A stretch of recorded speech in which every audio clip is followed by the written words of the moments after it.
You've got to get a hold of yourself.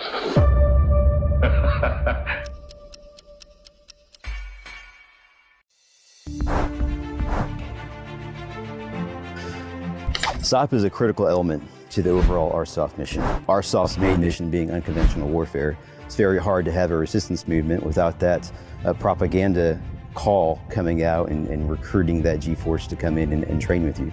So it's the critical first step in information warfare before you get to any type of decisive action. And we're seeing the same thing in multi-domain operations and near-peer threats, that information warfare comes first before actual warfare. So the easiest way for me to describe psychological operations and what I do on the tactical side is trying to get a desired effect from either an enemy force or from a friendly force that is going to help us achieve kinetic effects using non-kinetic means. And that behavior change takes place through a matter of weeks, months, years, typically. It's a usually mid to long-term process. And the techniques we use to influence that population range across a very broad spectrum. Some of those are your standard, media or mixed media type of products. It may be paper, it may be face-to-face engagement, it may be radio broadcasts. Looking for cultural change or social change, specifically volatile areas of the world that we work in. And that behavior change takes place through a matter of weeks, months, years, typically. It's a usually mid to long-term process, and the techniques we use to influence that population range across a very broad spectrum. Some of those are your standard, media or mixed media type of products. That may be paper, may be face-to-face engagement, may be radio broadcasts. Looking for cultural change or social change, specifically volatile areas in the world that we work in.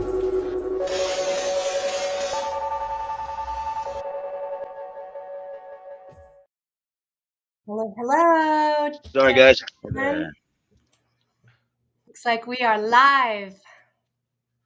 Last minute preparations here. It's all good, man. Yeah, I got the red. I got the red and the blue. So I'm trying to hide my ugliness. Trying to make myself. But how are you? How are y'all doing? We're doing good. Yeah, just spent some nice time out on the lake on a paddleboard and enjoyed myself. Yeah. Right on. Derek, he's burning the midnight oil as usual. Yeah. My third, it's like the fourth video I've kind of done or participated in today. Yeah. Oh my gosh. How was your Europa natural law? Yeah, Europa natural law. Yeah, it's pretty cool. You had a pretty good turnout for that, seems like. Yeah, it's been going pretty good. And it's, the old continent and folks just, getting down with that good old natty law and how it relates to them and their environment and understanding their perspectives through their, language, articulation, accents, which is cool. And yeah. I think it's a great project of people who really care, and are doing the work, and it's awesome. Yeah. Derek is definitely doing the work. He's putting it together. Yeah. So is Leslie. I caught your stream the other day on the zombie archetype and the zombie, which was it. I tuned in a little bit late, but I enjoyed it. It was good. Really cool to see you in there. Well done. At the time, I didn't realize it was you. And then I realized, that was Adam. Well, I had to change I had to put my last name on one of my Facebook accounts because I'm trying to connect with some of my European relatives because I'm planning the trip over there. And hopefully I'll get to see Derek when I fly to Europe I think it's going to be July of next year. Yeah. So a lot of my relatives in Lithuania and abroad, which is where I'm going, they don't recognize Adam Alexander so much. So I put the last name on there so they can know who I am when I try to print them up. Makes sense, sure. And that zombie show, just for people to know, it was on Chris Jansen's End Evil podcast, which he has every Thursday evening, 6 p.m. Pacific. Yeah, he's got a lot of good shows. I know Chris. I met him back in autonomy, and he's a solid dude. Always has been. Stand-up guy. Yeah. He's been plugging away at his project. Well, at least that project for a long time. So Yeah, he's it's put the adding work in up. there. So glad to see. Yeah, Yep, we're and being eventually, consistent. absolutely, and the messaging is, I think, pretty relevant for the current times. So I think you're Yeah. going to start seeing more people kind of you know tune in and drop out. Yeah. Yeah. Well, we're glad you got here with us again, Adam, to do our part 2 on psychological operations. Yeah, I know you've been Yeah. preparing. Well, we had Oh yeah. a whole bunch of like I said before, it's a topic that is it fills um, you know it covers so much. It's so broad and expansive, and so last time we had a bunch of topics that we didn't really move into, and that's kind of where I want to return. I have some newer topics that I've tried to bring into the fray, but I think there were a couple key areas that we didn't get to touch on last time. So Yeah, sure. If you wanted to bring it back, come rewind, if you will, if you're so inclined, and if not, no review, worries. But if anything comes absolutely. to mind, So, like I said before, this topic's so huge, and I'm getting older, and my memory is still decent. But I am going to reference my notes, so just hopefully that doesn't bother anybody. And I was planning on doing a short review over some of the basic concepts and the terminology initially, and then we can take it from there. I had some of those case studies that I was trying to display how PSYOP is actually used in real time. So that way it gives people a better idea. Try to do a PSYOP analysis of some of the case studies or some of the events from history that people would recognize. We covered, I think, Flat Earth, QAnon last time. I think we cover 9/11, I believe. And I know Leslie asked me about the inner the connection between PSYOP and propaganda and the healthcare, mental health, and which is I don't think I got to that last time, but that's a really interesting topic because I pulled a lot from like the Soviet Union and how they weaponized mental health to create political prisoners. That's kind of where I went with that, and I think Derek, we were talking about the topic of diet and veganism, and kind of how I kind of approach that. I try to approach all these case studies and topics from a very analytical, non-connected, like a very, I'm not trying to present my opinion. I'm trying to present it in like an analysis. So from the standpoint of that, with the diet topic, I dove into, kind of what we've seen with the introduction and the promotion of lab-grown meats, of the insect protein, and kind of went into how that's being used. How the history of diet was, you know, um, since time immemorial was used to subjugate people.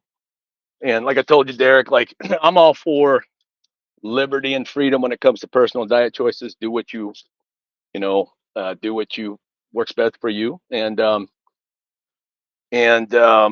I kind of was looking at it. I've seen it become a very divisive issue, just like everything else. And when I start to see that, when I start to see the, when I start to see I posted I created a post on the on my PSYOP group, Minds Under Influence, kind of looking at the polarity. Brought in some hermetic principles of polarity and the Hegelian dialectic, and the idea that when you see, nature kind of happens on a spectrum. There's no, it's not this or that necessarily. I mean, there's polarity, there's opposites, but um, whenever you see a topic or some sort of subject being presented to the masses in a very polarized way, that's where you generally want to look, because somebody's behind that, because that's kind of you're the people that know how to control the masses, they're presenting two predetermined, um, you know, uh, polarities. So you have one end of the spectrum, and that's a way to basically control the narrative, control, the dialogue, the debate, and it's and whenever you see that, just like what when we talked about flat Earth, it's you're either this or that, and it's like when I see something like that, and I see that very polarized groups of people, and it's creating tension and animosity between people who do or don't. That's psyop all over it. That's propaganda all over it. So it's very easy to kind of look at these topics and you know. So anyway, that was a little bit of a preview of kind of where I'm at. I have some really good quotes, uh, historical quotes that illustrate psyop and propaganda. Quotes, people really connect with quotes because they're familiar oftentimes. So then I have some of the books that I wanted to get to that are for people to check out. Some of the key literature on psyop and propaganda, and I got some synopsis on them. So that's kind of what I had. That sounds awesome. Yeah. One takeaway for me last time was in this study was recognizing that there are methods of manipulation, right? There's psychological like trickery going on, that's what we want to look for. And it's not about picking a side, right? It's really about looking for this psychological trickery and recognizing that there's probably truth on both sides. Yep. It's, just Yep. because something is being considered a psyop, it doesn't mean that all of the information is false, right? It's more about looking about how that information is being manipulated to bring divisiveness between people, basically, or to Absolutely. steer people in a certain direction for Absolutely. an outcome. Absolutely. Yeah. And that's And the that's a outcome, psyop tactic or strategy. yeah. Sorry, go ahead. And what is the outcome? Often it's not even about the topic necessarily, but like why would these social engineers do these psyops? They control the narrative, and they control like I was saying before, they control the spectrum. So they you like you said you answered it in your question where you're talking about they steer people. It's to steer people in a certain direction, and they determine there's something called the Overton window, and there's a accepted.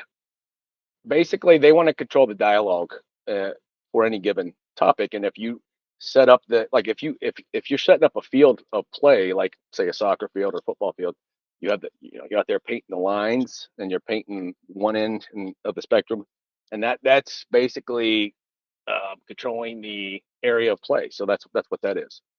So whenever you see a very divisive, polarizing topic, I mean, these things, like, everything in life, there's a spectrum to nature and a spectrum to reality. We don't, it's not this or that. It's not black and white, but there's so much gray area. So in forcing people into the left or right, the red or blue, it's like whatever's in between, they can control that. And that goes back to the Hegelian dialectic, to where, generally speaking, if you control the parameters or the field of play, and then generally you're going to design that field of play because you want a specific outcome. So synthesis, antithesis, so on, and there's generally speaking, a desired reaction that they want, the powers that be, or whoever's behind the particular propaganda. And propaganda, we're talking about different levels here. We're talking about, or psyop, we're talking about, and it's coming from it's coming from marketing, it's coming from advertising, it's coming from political entities, it's coming from military intelligence agencies, it's coming from elites, the regime, people call it the regime that you're talking about. There's, with the private public sector combination, people are familiar with Rand Corporation, and people are familiar with, some of these organizations, you have this the tactic or the method of influence. It's coming from so many different angles, and we're talking about political discourse. The powers that be, they want to control that. They don't want you stepping out. So is what I was saying last time. You have the left perspective, the right perspective. There's really no anymore. You could tell it's everything's so polarized. There's no room for any more sort of in between. There's no gray area perspective. It's like you either got to be this or that. Like with flat Earth, it's like you're stupid if you don't believe it. You're stupid if you do. And it's like my perspective was, it's like you know, um, I'm always just dealing with what's right in front of me. Like I'm more concerned with you know my daily life and how do I impact and influence people in a positive way. How do I you know it's like I'm not. I mean, I get it. People like to sort of. I mean, I look at that very particular topic and I'm like, that's psyop and propaganda. Like, it's so embedded in that, and it's like there's 100% people behind that, pushing that, promoting that. Especially on social media. Oh, I forgot. I had a case study on the mimetic warfare. I hope I got that. Yeah, here it is. Meme warfare. And this is kind of what we're talking about. And Derek and I have talked about how memes, are used. And I was if we look back to the Soviet, let's just say the Soviet propaganda, we think about the posters, promoting communism. That's a meme. Even in ancient times, you had, on the walls and say, you know, any ancient society, they would create imagery. They would use imagery and script. So hearts and minds, like we talked about before. Um, a lot of, we don't know if we're seeing maybe something that was used to influence people.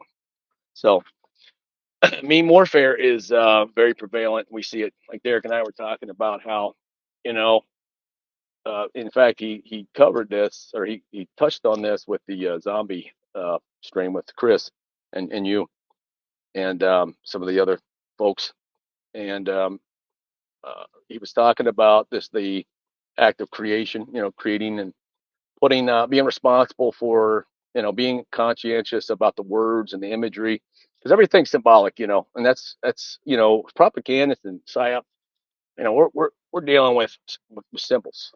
We're dealing with archetypal symbols. We're dealing with everything symbolic, and everything can be used in a symbolic way to influence people, because these symbols, these archetypal symbols, are very ingrained in our psyche. This is why I was, studying Jung quite a bit and gotten, very interested in his work and learning about that area, because, that's what we're dealing with, really. We're dealing with influencing the hearts and minds. And what better way to do that than with symbols and scripts? And, letters are symbols, and it's ancient. It's been around. Some of the symbols we see, we try to interpret, but they could have been like propaganda or psyop back then, So yeah, be very conscientious about the messaging and the imagery and the symbols. Yeah. They have impacts. They have impacts in the words you Right. use. And I very much have been moving into being more, as I get older and more, I guess, aware or wise, just how important words, symbols, and all these things, Well, it the goes to influence the they really have. subconscious, right? It hits the Yeah, subconscious. So if you're not aware of what buttons are getting pushed, then people are more likely to subconscious. be reactive It's an emotionally. automatic And reaction. yeah, And and then a people lot become less united, less able to solve problems. There's less master harmony master and unity. master propagandist, psyop people, marketing. I mean, like I said, propaganda and marketing are two sides of the same coin. They, somebody was, I had read somewhere, somebody was, there's a level, there's a behavior of people to read too much into things, because people are just, there's so much like manipulation. It's that becomes, everything's a conspiracy, everything's a psyop, and it's not. Again, everything falls on a spectrum. It's not this or that. Some things, there's many things that are. And kind of what I was trying to do with this talk was, once you can, like you said, Leslie, earlier, once you give a clear, these tactics, psyop tactics, propaganda tactics, and methods, they have names, they have titles, they have explanations. It's kind of like we talked about before with the fallacy. once you study what fallacy is and all the different types of fallacy, you can spot a lie or just, an untruth pretty easily. But you have to be aware, like Derek's been getting into, gourmet chef. A lot of us, in order to create a recipe, you have to know what the ingredients are. Then you got to know the methods, and that's the same with psyop or propaganda. Once you figure out, and it's limited. There's a limited amount, but I mean, just being aware that these things have titles like false flag, that's a method that like somebody named that, or limited hangouts or polarization. It's like people have put names to these tactics, and once you know what those are, it's pretty easy to see. But the big thing with propaganda or psyop is just whenever you see a polarization taken shape, like it's this or that, you should most likely sense that, or at least have the idea that there's something going on there. Somebody's behind that, kind of pushing people in either one of the either directions, and then they control the whole thing. So Yeah, so they can their creation and their centralization, or this the sensation of it all, and hearts and minds, yeah. Oh man, I forgot where I was gonna go with thought and emotion. that. Yeah. You were kind of So touching on that when the with that zombie. weaponization of words. Sorry, yeah. Yep. What you mentioned of like words exist, prior to, a lot of psyops, but the weaponization of, some of these words and the polarization of them. Yeah. It's Changing the meanings, yeah, that's what I wanted to throw in there. changing Just the like, meanings of words, the interpretation. You know, that's all manipulation. Yeah, absolutely. And to where we're at a point now where it's like, it's hard to make heads or tails of anything, and that's kind of where they want people. I think that's what I've been sort of alarmed about. It's the idea that nothing has meaning, nothing has truth, everything's subjective. There's no objectivity, and when I see that, I'm like, yeah, there's manipulation here, big time. So so how can we spot this better? I guess, how can we get our, folk, those, Sharpen our really, radar. Yeah. yeah, right, yeah, the you radar. have to, I actually have, I'm going to go over those listed terms again, the 50 most, well, it's 50 terms commonly used in context of psyops and propaganda. Just like if you're learning about fallacy or natural law, like natural law is a series of principles, right? Once you learn, I mean, there's just more to it than that, but like there's a set of principles. And once you learn those principles, whether it be hermetic principles or natural, like the sort of Egyptian Neteru based natural law principles, once you're aware of those, you have a certain way to approach, just your daily sort of reality. And for with PSYOP, with anything, it's like I said with Rich Grove and the autonomy program, he always pushed the idea of the trivium. So you have the grammar, rhetoric, and logic. So it's the true scientific method is that it's a methodology. It's not a noun. Science is a noun. It's a verb. So it's a act. So with anything, you can apply that to learning anything. You got to learn the grammar first. So you got to learn the terminology. Like first, being aware that there's methods that are defined. There's terms that are defined. There's and really, if you want to study this topic and be able to sort of detect the manipulation, then you have to be familiar with some of these terms, and you got to put some time and effort into it. If you don't want, if you understand coming from me, and I'm telling you that yes, these tactics, methods, techniques, they have names, and they were given names, and they have very particular meanings. And once you're sort of become aware of those things, and it's not a lot to. I mean, really, at the end of the day, we're just talking about inversion and manipulation. I mean, you got truth, and you have the inversion of truth, and you have, like you were saying, with the putting the head of the five-sided star into the ground. It's like it's an inversion. There's a spectrum there, but it's just degrees of the same thing. It's not that. It's like the only way this operates is through manipulation. It's just So it's not rocket science. It's very simple. It's just becoming aware, just understanding that manipulation is just an inversion of truth, and there's a million different ways to do that, but it's all the same. It's just degrees of, you know what I mean?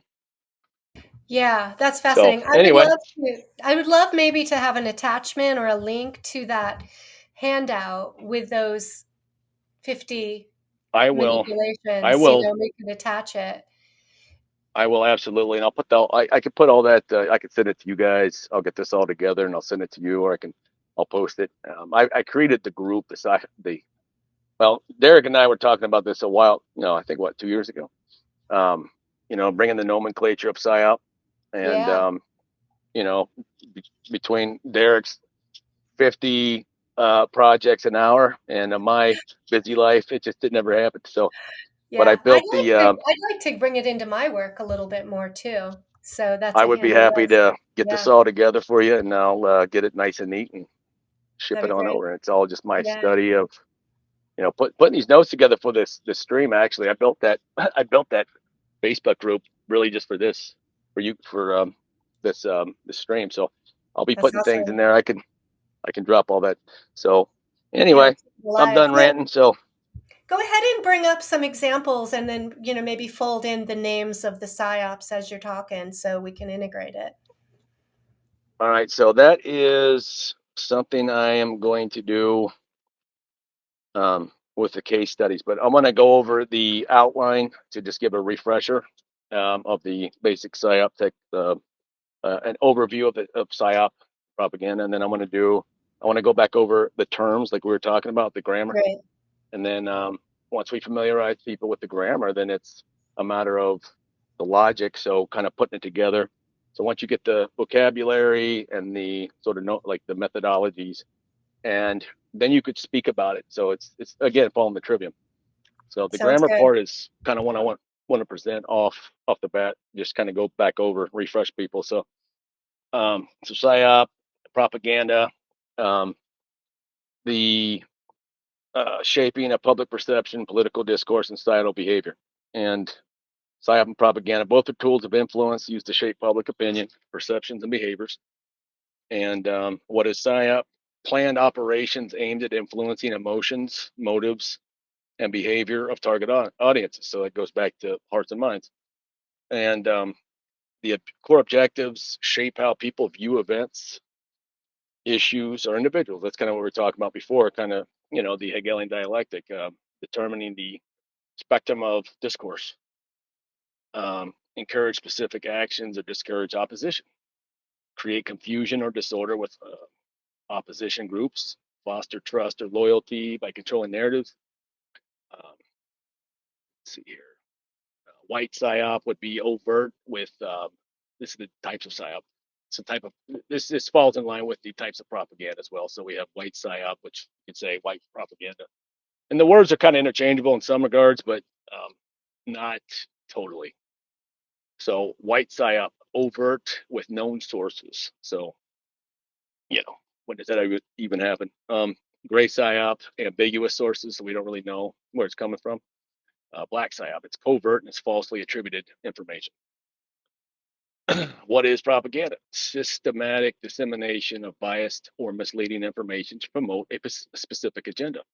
And if you think about marketing, like I said, Edward Bernays, he's considered the father of modern, advertising / marketing. Well, I have some good quotes from him. Um, but it's a systematic dissemination of bias or misleading information to promote a specific agenda. Again, the Hegelian dialectic. You have a certain outcome that you want to achieve, and you're going to create a premise that kind of leads people in that direction. The and let's see here, where am I at?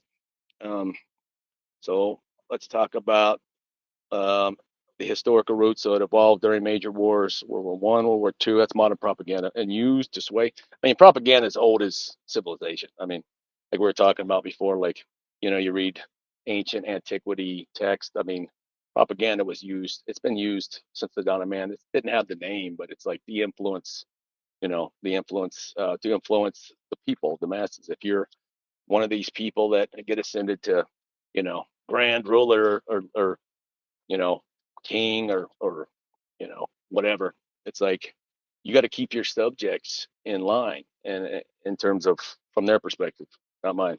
But so Robin Hood is about that really.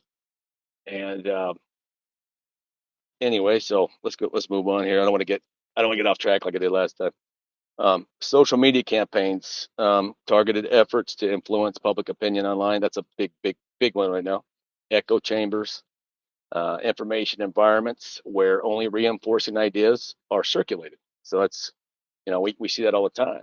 It's like the people on one side of the spectrum versus the other side. It's like there's an echo chamber. There's a consistent repetition of the acceptable dialogue. And if you step outside of that, we see that with personalities, in some of the influencers, and there's a certain amount of acceptable dialogue, and if you don't follow along with that, then you're not going to be a part of it. You're going to be escorted out, so to speak. And with social media, it's very easy. Yeah. And can I ask you, like, how much, like, of this type of, psyop influence, has been weighed in on, these echo chambers and, even from like the digital controlling domain and all this stuff, not just, from, having influence on influencers and kind of pitting people into certain, chambers of echoes, right? But, you know, are they actually, going after like the Microsofts and the Facebooks and also social media things to like target, algorithms and all that stuff to have a hidden Oh yeah, hand in that? absolutely. And then, Uh, and we got to be clear about some things. Some of these influencers don't necessarily know they're a part of this grand scheme. They just know that they're being promoted and getting paid to do X, Y, Z. So they don't even have to, like we talk about Joe Rogan quite a bit. I talked about him last time, and like he's got massive influence. And we talked about the idea that if he was very much a threat to the powers that be, he wouldn't. I mean, he could, with his reach and his target audience and how he can influence people the way he can. It's like he's not a dangerous individual. Like what he's talking about is well within the realms of acceptable dialogue. Anybody that's talking about like things that are actually threatening to the power structure, they get deplatformed or worse. So it very much plays a role. yeah, and like for folks like him, Um, it's more considered like a limited hangout, I guess. Would that be more of a suitable well, term, I guess, or what? well, the thing, well, it would be a limited hangout is generally like Leslie was saying earlier. There's uh, a bit like QAnon would be considered that's an operation. It's not a person, but it's considered a limited hangout to where there's just a sprinkle of truth enough to where like okay, let's look at flat Earth for example. It's like there's a certain amount of like truth, as you would say. Like people can take facts and just present them, and but then they can when they do that or QAnon, any of these things, Joe Rogan, you know, that's kind of a different story with Joe Rogan. But let me make this point here: people present a certain amount of truth to create legitimacy, and then once you've been accepted by whoever target audience, then you can start steering people in the direction you want. That's what QAnon was 100%. And there's still people that it's there's no question it's a psyop, no question. Fuck yeah, that's And I funny. don't, and I know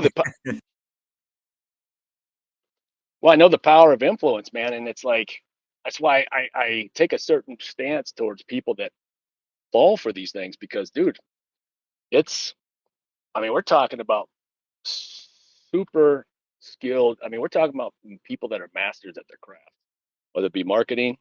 Marketing is kind of silly today, but um, I mean, people know how to influence. Like I think one of our mutual friends, somebody was talking about on the symbolism of some of these corporate logos, and there's a quick people on the sort of more quote conspiratorial side of things they're kind of falling into the trap of just assuming it's satanic or it's this or that, or it has some kind of, where my point was, no, it's just marketing people. They understand the power of symbolism, and they know that if they use XYZ symbolism, that, or whatever color, then they know that this is affecting people in a very subconscious way. It doesn't necessarily mean that they're connected with some pedophile ring or some like satanic, you know, you know, ultra, corrupt, ultra evil organization. They could be. I'm not saying that it's not. I'm just saying, like, that's how marketing people generally use logos and symbols and colors, sound, and they're dipping into all sorts of things now with, flicker rates of screens, and your children will sit there and watch YouTube, and you know if you let them, and which we don't, but they'll be mesmerized. And when we were kids growing up, the TV, I mean, they knew about flicker rate back then and how it creates a very zombie-like state. And my point is that, look, it's people become very vigilant. And that's why we're talking about or militant, talking about like the vegan and versus the non-vegan, and that sometimes it gets taken to such a degree that you can't allow another person to treat you in a certain way. You're better off just moving on. But there's something to be said for people being influenced in these ways. And I just try to say, like, look, this is masterful manipulation, and we have to have compassion for these people that, whether it be QAnon, flat Earth, it's like, hey man, you can believe what you want, but do it in a way that you're not like effing off everybody. And is it improving your life when you're just like 50% of the population is, antagonistic towards you, or 50% of the people you meet? And it's like, as somebody that knows about these things, the subject, it's like I see what's going on there, but the people that get involved with it, it's like they're not really understand they're being manipulated. And it's like, so that's why I have compassion. I don't try not to be derogatory and condescending, because man, they're masterful. It's masterful. And it's when you Yeah. start to include AI, and all these new technologies. I mean, it's people don't even like the memes. The memes. That's why I did a case study on memetic warfare, because Yeah. many of the memes we see on social media, it's like they're coming from government intelligence, so on and so forth. They don't look like that, but many are.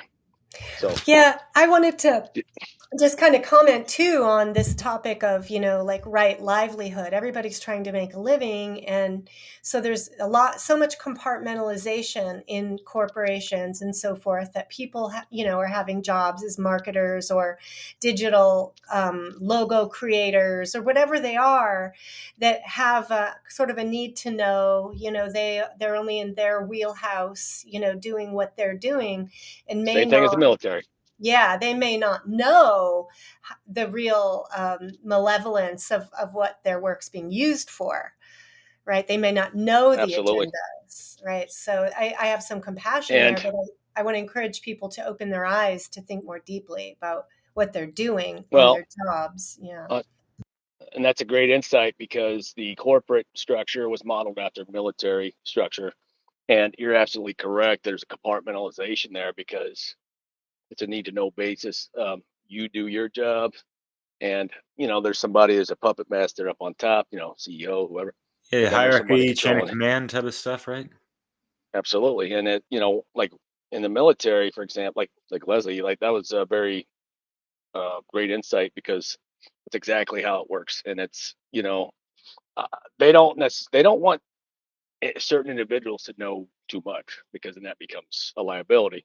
And same thing in the corporate structure, it's like, so, but it's very, very powerful, symbol. Like I said, I mean, heck, Confucius had some kind of. I remember there's a quote that I posted a long time ago about the whole world's symbolic. Everything's, and that's really, again, just goes back to hearts and minds. You're just influencing, and if you know how to do that with symbols, with some, symbolic, words, again, letters and words or symbols. You're trying to impact an emotion or a thought. I mean, it's not that difficult to influence. I mean, we saw what happened during the 2020 situation. And I had a case study on that. Did we get to that last time? I don't know if we got to that or Not not. too I had much. a little bit of We didn't do deep at all. Yeah. you got to be a little careful with how you speak about that, because next thing you know, you're getting um, Some deplatformed. So censorship. Yeah. absolutely. So let me get through this real quick, and I'll stop ranting. Um, so misinformation, disinformation, that's false information spread to manipulate perceptions. Key tactics in PSYOP and propaganda. Framing, so presenting information in a way that influences interpretation, shapes how people perceive and react to issues or events. Again, um, determining the spectrum of debate. Fear mongering, using fear to manipulate public behavior to drive support for policies or actions that might otherwise be opposed. Echo chamber, we talked about that. Astroturfing, that's a big one that we've heard. And we went over all of these two sections that I'm going over now. Could you give an On the example of first, astroturfing? As far as like even like within the past couple of years or whatever. Like for me, like the first time I really heard and thought of astroturfing was like the flat Earth stuff around like 2013 to 15 type of thing. Like before I never well, heard it's about it. I was knee deep in all types of stuff, but all of a sudden out of the blue, I just like boom, it's all over the place yeah. type of thing. When I dug into that a long time ago, kind of what I was coming to the conclusion that was used initially for companies to kick off the where we're at now. It's gone really far, but initially when that kicked off, I was researching that, and what I came up with was that was the stage one of internet censorship, because what they were trying to accomplish with that is which let's think about something for a minute. The truth bears itself out. Like at what time, like why do people have to be protected against quote misinformation, disinformation, whatever, right? But when that first kicked off, I remember looking into it. What I came up with was that I had some sources, and I remember this pretty clearly. Is that it was the way to kick off the internet censorship, because which we've it's pretty pedestrian now, but what we saw at the time was, hey, this is silly. These people are spreading this. We need to kind of we need to start being, they didn't call it censorship, but they called it. Look, I mean, they're spreading all these silly ideas, and the conspiracy theory pejorative. That was we touched on that. You're delegitimizing like discourse.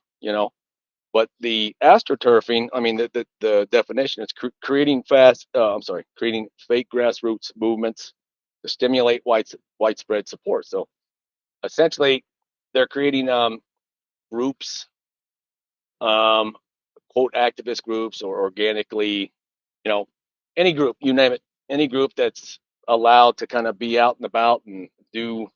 We talked about BLM and Antifa. Those are two groups that Antifa's been around forever. I mean, there's other groups too. I mean, there's some of the, whether it be left or right of the spectrum, or flat Earth on the conspiracy. You got your different narratives. You got your left narrative, you got your right narrative, you got your middle narrative, which you got your conspiracy narrative, and all these areas of narrative are being controlled and steered. You have organic groups, you have organic movements that are being, that come to be, that come to fruition. Well, if that's a dangerous movement and it creates a threat to this power structure, then they, like Leslie said, you're going to go and send your people in there if you're part of the controlling class, and you're going to steer it in the direction you want. So when you see these groups operating and doing clearly destructive things, like I just mentioned those two groups, um, or those are just two that really come to mind, because we kind of saw what happened there. And like the media is saying, "Oh, it's peaceful protest," and it's like, well, people are dying, and you're burning down the whole city. And it's like those groups. That's a perfect example of astroturfing. I mean, because they were allowed to operate. When I saw what happened out in Portland, um, 50 years ago that they would have never let that happen. And yet they're kind of facilitating this to happen, so they want it to happen. Does that make sense? But the media presents it as, oh man, this, and that group BLM, it's like that group was shown to be a complete, it was a complete money laundering scheme. I don't think any of the funds actually went to helping anybody, in any sort of situation. And I thought there was a they situation where they tap bought a into, mansion and all that stuff, right?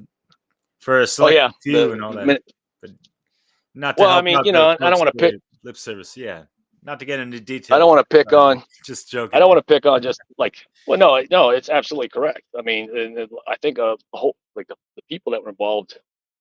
I mean, look, man, it was one of those things where, well, like the hippie movement. Let's talk about that. Like, the whole hippie movement was, if you research it, what's that book?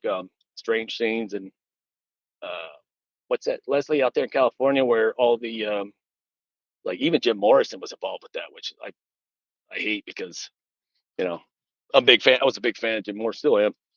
But they were promoting the psychedelic. They were trying to create. Uh, what was that book? Strange Scenes in Laurel Canyon, or was it? Who was? You know what I'm talking about? I was in New Well, York back the then. I don't know. oh, okay. Oh, is that where you're from? Yeah. Oh, okay. I didn't know that. Okay, so the hippie movement, it was an organic thing that happened in response to the Vietnam War. But then what happened was is they started, Timothy Leary, all the psychedelic stuff. That was that was all government intelligence. That was the CIA. They started bringing in the they started pushing the drug culture because it made I'm not trying to denigrate plant medicine and all these other things, but their view was we're gonna get everybody so messed up that they're not going to be violent. Or the Black Panther movement. I had a case study in the Black Panthers. That was COINTELPRO. So they infiltrated a legit movement and they steer it in a certain direction.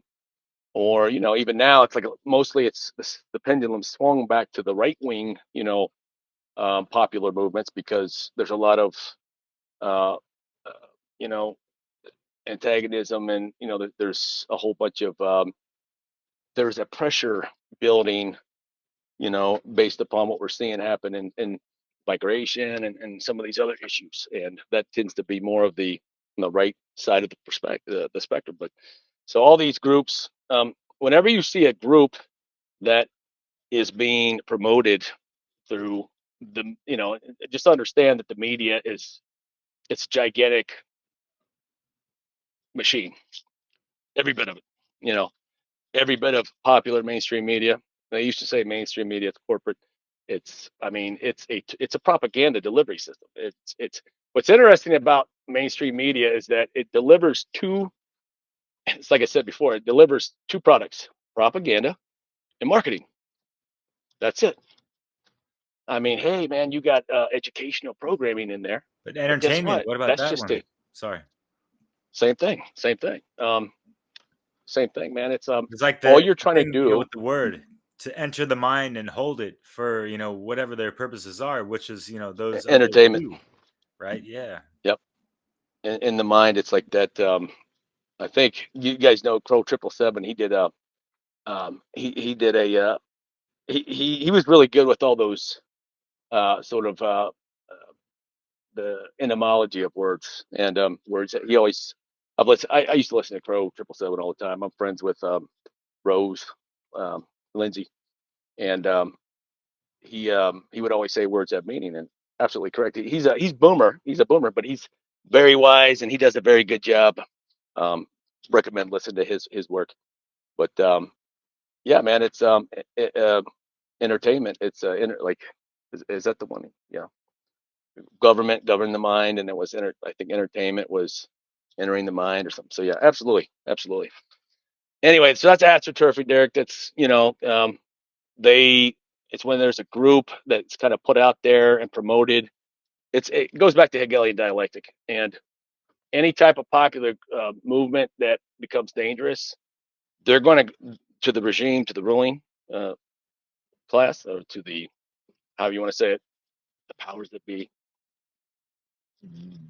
they're going to find their way into these groups, and they're going to, that's kind of what QAnon was too. There's a popular sentiment amongst certain demographic, people in the middle class, the working class, and I'm of the opinion that they're trying to get rid of the middle class. I think it's going to be more of like a Brazil type of, I love Brazil. I'm not trying to talk down about Brazil, but there's like, my travels, there's like a have versus have not. There's no in between. And yeah, I kind of think that's where it's going. So I think they're trying to kind of do away with that middle class, because, hey, that's problematic. These people want too much. They demand too much, they're a liability. And it's like, we don't have to do that no more. Let's just create animosity between them and let them, you've seen the promotion in media of the Civil War concept. All the movies about like the end of time. Not the religious ones, but more like the sort of army, like like The Road, that movie there, talking about popular culture, talking about the zombie culture. And I had a certain take on the zombie genre because I think it's very symbolic in terms of archetypal. I've always and I was thinking about that, like, what is the deal? Sometimes I get these thoughts. I'm like, what is the deal with this? Like, who wants to watch this? And I did like what was that series about the zombies? It was the first couple seasons. The Walking It was Dead. I liked it because it covered like it kind of gave some insight into the preparedness, shit hits the fan type of, because I'm into that, you know, um, that type of subject matter. Like, but then it got really stupid. I didn't like it about I wasn't a fan of it in terms of like zombie. Like I didn't pay attention to that. I was like, oh, how are these people kind of dealing with power outage? How are they dealing with lack of supply chain? How they I was kind of looking at it like that, and I think it had an interesting angle in that regard. But then it's like I didn't watch it for the zombie. Um, you know, that's I can't watch a movie. Oh, Like I cannot watch a movie yeah. without if it's just some dumb, like I'll point it out right away. I'm like I can't watch movies no more. I can't. So I'm like they're just trying to promote this. It's all propaganda. It's like totally. So anyway, all right, let me get through this, guys. Astroturfing. So misleads the public and decision makers about the level of public support or opposition. Perception management. That's a big one. Controlling, and these are all terms, official terms. Perception management, controlling the flow of info to shape public perceptions, directs how people understand and engage with information. Modified limited hangout, partial truth mixed with misinformation to distract or conceal larger facts. So we talked about that, Leslie. Great creates the illusion of transparency while hiding critical details. So applications of PSYOP and propaganda. If I'm going too fast, let me know. You can break in anytime. Just let me know. I'm just going through my notes here. Applications of PSYOP and propaganda in modern context. Political campaigns, framing opponents negatively, spreading disinformation to sway voters, influence elections, outcomes, and public perception of candidates. Corporate influence, tactic, astroturfing, and perception management to oppose regulation or promote products. Effect, it shifts public opinion to favor corporate interest over public good. Geopolitical conflicts, we see a lot of that happening. Framing interventions as humanitarian efforts or spreading disinformation to destabilize adversary. Here's a real good one. Oh, Lindsey Graham, I absolutely loathe. He had a quote where he's talking about how we need to send more weapons to Israel as opposed to help the people down in the southeastern part of the United States with Hurricane Helen, because we need to, and this goes back to Bush. We need to fight them over there so they don't come here.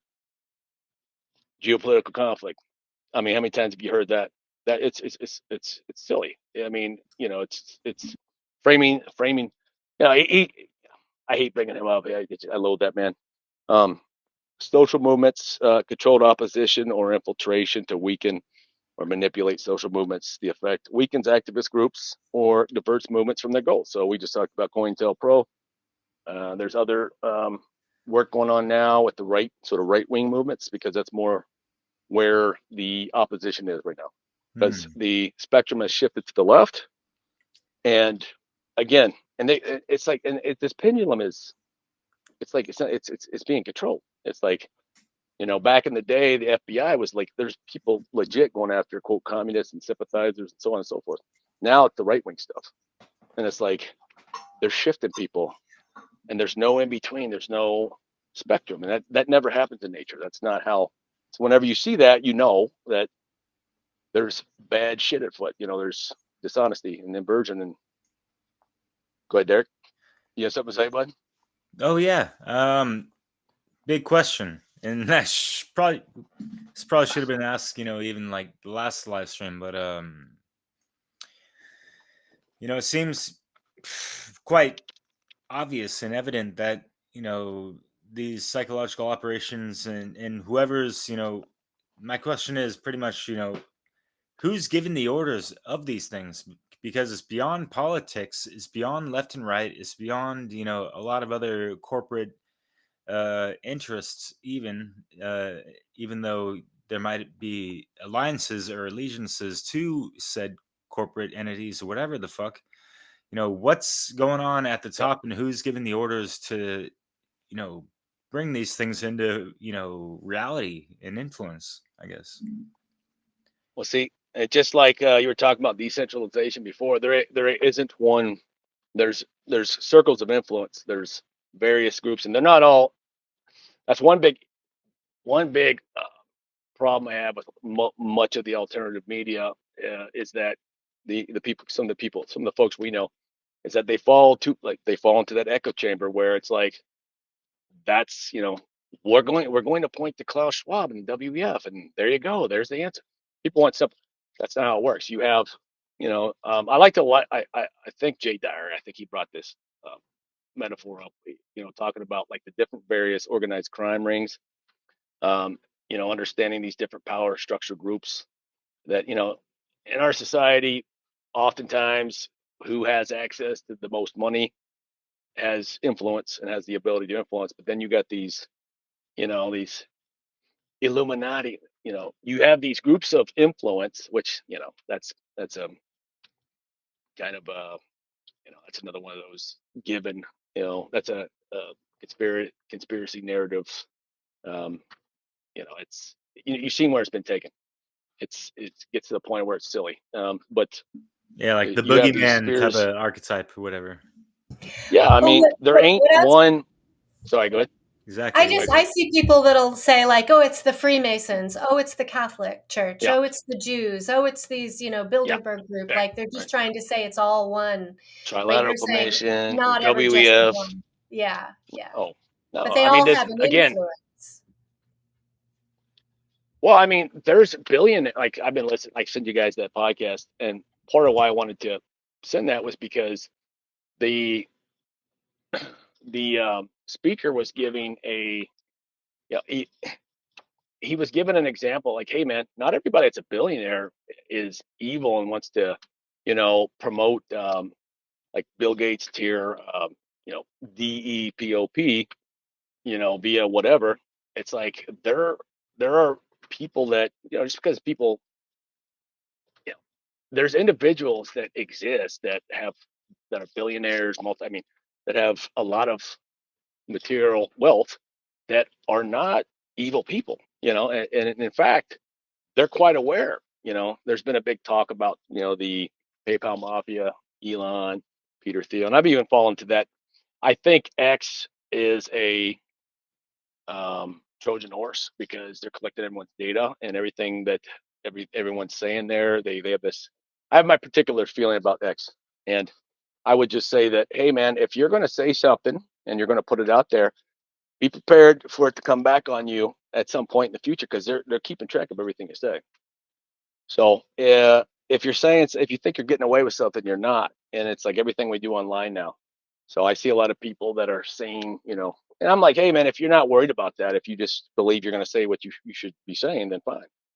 But don't be surprised in about, if it comes down to, we live in a situation where, going back to that mental health issue in PSYOP and government, where they're like, hey, these quotes you said here on X 10 years ago, hopefully this never happens, but hey, we need to talk to you. We need to bring you over here and talk to you because, you're a threat.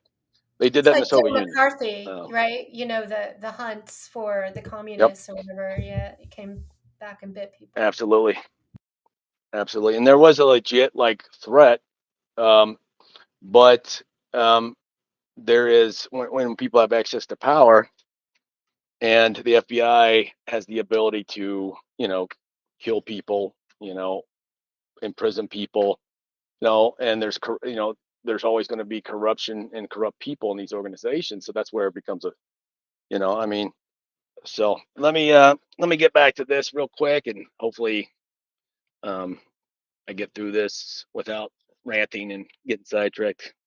ADHD, what can I say? Um, geopolitical conflicts. So, we went over that. Social movements. This is the application of PSYOP propaganda in modern context. Social movements, controlled opposition or infiltration to weaken or manipulate social movements. We're talking about the hippie movement, or the movement that was uh, organically, there was a pressure valve. You can understand things in those terms. There's like a pressure that's building, and the control of the social movements allows that pressure to be released in a controlled way. So, like with the hippie movement, there was all that. I'm just using this term because that's kind of what they labeled it. But the pressure, the pressure was building because of the opposition to the Vietnam War. And so, what did they do? They had to infiltrate it. And again, we're going to keep going back to these same sort of fundamentals. It's like, it's um, weakens activist groups and diverts movements from their goals. So the role of technology and social media, modern psyop propaganda, social media algorithms. So it's kind of what you were talking about earlier, Derek. Amplify content based on engagement, creating echo chambers. Oftentimes we wonder, like we're putting out positive messaging and messaging to uplift people as opposed to just wallow in the muck and keep them in the mud. And you don't get it. You don't. I get banned. I get Facebook banned, shadow banned all the time, and because of whatever. Maybe I shared something that community standards, and that's very much in alignment with the Soviet and sort of the communist regimes like Mao and China. Uh, North Korea. I don't know what that place is, but apparently it's like those other two, allegedly. Uh, so social media algorithms reinforces existing beliefs, increasing polarization. So there we go, back to polarization. Defining the parameters of discussion. You don't really. I mean, there's like Derek and I or Leslie, we might be taught with some of the people we know that are doing these streams. The discussion is kind of outside the parameters over here, maybe discussing these other topics, and it's like it's very difficult for people talking about these things to really quote be successful in terms of social media influence. It's hard to make a living doing this stuff, right? I mean, Richard Grove. I mean, heck, man, he does a 7-hour stream, man. It's like, and it's hard to really, you know, bring all this really great information, to people, and it's not popular. It's not. It's relevant and it's objectively true, but uh, a lot of people just aren't too concerned with that. It's amazing when you see some of the just the interaction with, just like, I'll see somebody share the same meme 100 times and it's like 1,000 likes, and I'm like, so anyway, like I said, we have to have compassion, and so we have to keep doing what we're doing, and try to put, create and try to put, elevate people. That's what all of us have in common, in our own different ways. Um, so there's that. Let me go over these terms real quick, and then we can dive into some of these case studies. Because I had something I brought out, the geoengineering, HARP, and PSYOP. So we've seen a bunch of Yeah. quite a bit of conspiracy theories and speculation on that. Which, hey man, I did some research, and yeah, there's very real. Like there's real technology to influence. You can't really say whether it was or not, because we don't have access to the, But anyway, so here's I'm gonna go over those terms again. So PSYOP, it's again going over the nomenclature. So the grammar part of These are some key terms. PSYOP, so operations aimed at influencing emotions, motives, and behavior of target audiences. Propaganda, dissemination of biased or misleading information to promote a particular political cause or point of view. Disinformation, deliberate, and these are all terms. These are all like vocabulary. This is a vocabulary list of some key terms. So the grammar. Disinformation, deliberate dissemination of false or misleading information to deceive and manipulate public perception. Misinformation, and what have we heard? I mean, this is in Europe, especially the EU. This is and we're starting to hear it here now.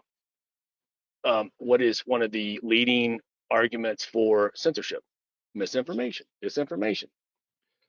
You know, and if you think about it, wouldn't the powers that be influence disinformation and wouldn't they be like, hey, look, synthesis, it's the Hegelian dialectic. We're going to promote these. What we're going to eventually say is disinformation, misinformation for the greater good. So, like we talk about memes or some of these, topics, flat Earth, whatever. It's like, if they're going to use that to censor people, why wouldn't they be promoting it? Because that's part of their Hegelian dialectic. There, you know what I mean? They already have the outcome that they want, and it's like, well, we need to protect people. There's so much disinformation that no one can figure out what's true, and it's like, so we need to censor XYZ. And they already have like both sides astroturfing, established and all that stuff, right? Like absolutely. a And foresight they're pushing and a in Europe. and all that, yeah. Well, in Europe, they're promoting. I mean, man, it's just like all the time I see it. Misinformation. You can't talk about certain things. You can't. There's no dialogue, and that's censorship. And if people talk about the Second Amendment, but like if you lose, there was a Belgian. I seen the rounds being made. This guy, he was talking about the controlling some Belgian. I can't remember exactly what he was, but he did a whole series on how the masses were sort of manipulated during the 2020 event. And his one of the things I took away from what he said, he's like a PhD sociologist, but he's like not academic in terms of like he's really outside the box. That's generally the type of people I gravitate towards. I see him a mile, we see him a mile away. And he was talking about how everyone thinks it, especially in America, it's like the Second Amendment is the most important quote right, but it's like, well, the First Amendment, it's like if there's no room for debate, then you're done. You're done. So that's actually, don't get me wrong, like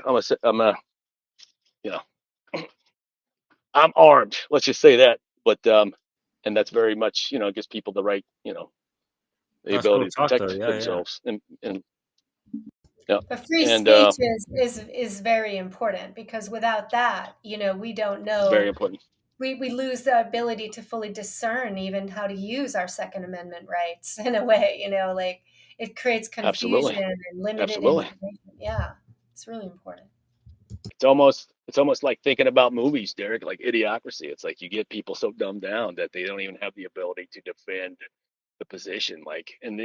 But before that, before the dumbing down happens, you get rid of their ability to defend the position, and then people just stop doing it. And then there's all these other sort of angles of attack too, where it's like educational system and not teaching people the trivium, not teaching people how to think, just critical thinking. So false flag operation, we know what that is. Covert op. This goes back to, Sun Tzu talks about false flags. Covert operation designed to deceive by making it appear as if actions are being carried out. Make sure I'm not okay. Damn. Wait. So how many of these psyops do you think they took, in their handbook from, the art of war and that kind of stuff? Because there's a lot of stuff Quite a bit. treading on those waters, right? He was a master at it, and he was, clearly coming from what he was talking about. Have you read that? Have you read the Art of War? Kind of not completely, I have to admit, but archive.com. I'm a big fan of archive.com and talking about censoring speech. To the audio. They were, yeah, but yeah. It's So one of those classics, man. It's and I'm actually going to touch. I'm going to touch on that with those books that I'm going to recommend. That's one of them, I believe. I'm pretty sure. But yeah, man, it's deception, warfare, deception. I mean, he was talking about it. Yeah, I mean, it's these fundamentals are. I mean, they're ancient. You know, yeah, much are of there them. any I other mean, with books that technology, were it's. highly influenced on the whole psyop domain Oh of yeah. these things? You want me to head over and go over some of that right now, or do you want me to go Sure. over the terms? Yeah, All right. finish the terms if you want. I'll I can hold off that question for later if Yeah, you want. I'll go follow that. your I'll your I'll train of go. thought. Yeah, yeah, yeah. Sorry. I Sorry. was just saying, follow your order. Follow what you Um, organize. well, I wanted to go over these just to, and I can again I'll link these. I mean, and really this is just like busy work right here. It's like establishing the nomenclature and the so false flag. We talked about that. Modified limited hangout. The release of partial truth mixed with disinformation to distract or mislead the public while hiding critical information. So sprinkling the truth and you know framing. And this is again this is very much parallel to marketing and advertising. Framing, presenting information in a specific way to influence how it is interpreted by the public.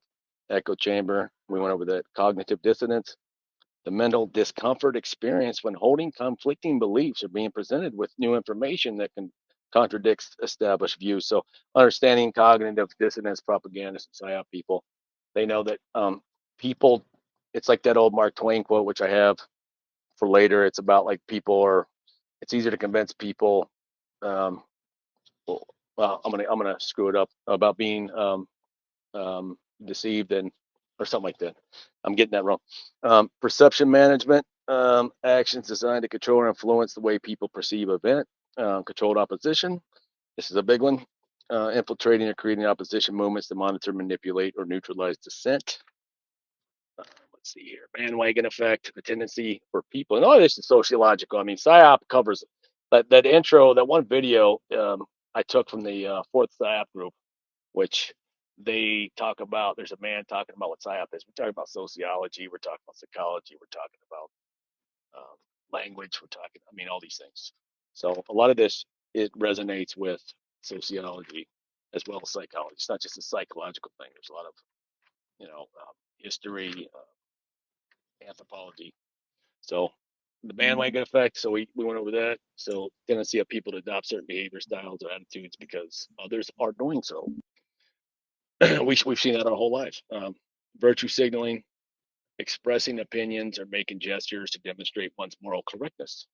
Often without meaningful actions. We talked about putting a sign up in your yard, because that's virtue signaling. You're not actually doing anything to affect change. You're putting a sign up in your yard, or you're putting that cover over your Facebook picture, which was a big thing at some point. It's like I don't think people do that as much anymore. I know why they don't actually, because I use that to find, like, I remember when the 2020 thing was happening. I'm pretty convinced this is why they don't do that as much. When 2020 was happening, I was able to identify individuals because what I was doing during that whole thing was running counterprop. It's like all I was doing was taking footage from all over the world and the reaction to what was happening, and especially from Australia. And I was just reposting, and I was getting banned constantly. But what I was able to do was I was able to target individuals who were of a particular mindset. And I had that Facebook account that I blasted past 5,000. And I started, I was doing counter propaganda, man, because I'm like, I could do this. I know what to do. And boy, it didn't last long. They shut me down big time. And I was just taking news footage from like Australia, and you know, and it was crazy.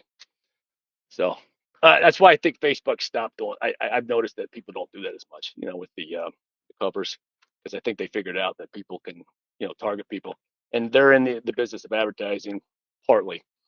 So it's like, if I can determine my target audience as a propagandist or psyop guy or marketer or advertiser, I don't need to pay you. You know what I mean? So I went through manually, and I was having a lot of impact on that project that was lasted about a month before they totally. I don't Yeah. even know where that account went. Fuck, So man.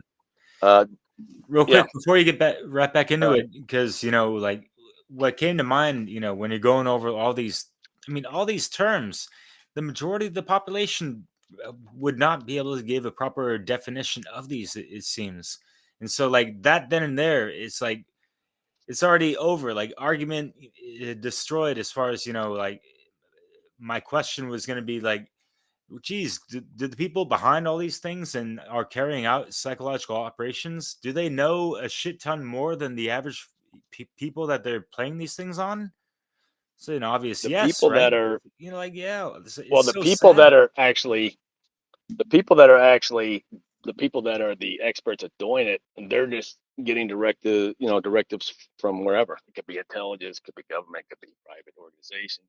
Rand Corporation is a big one. What was the other one over in England? It was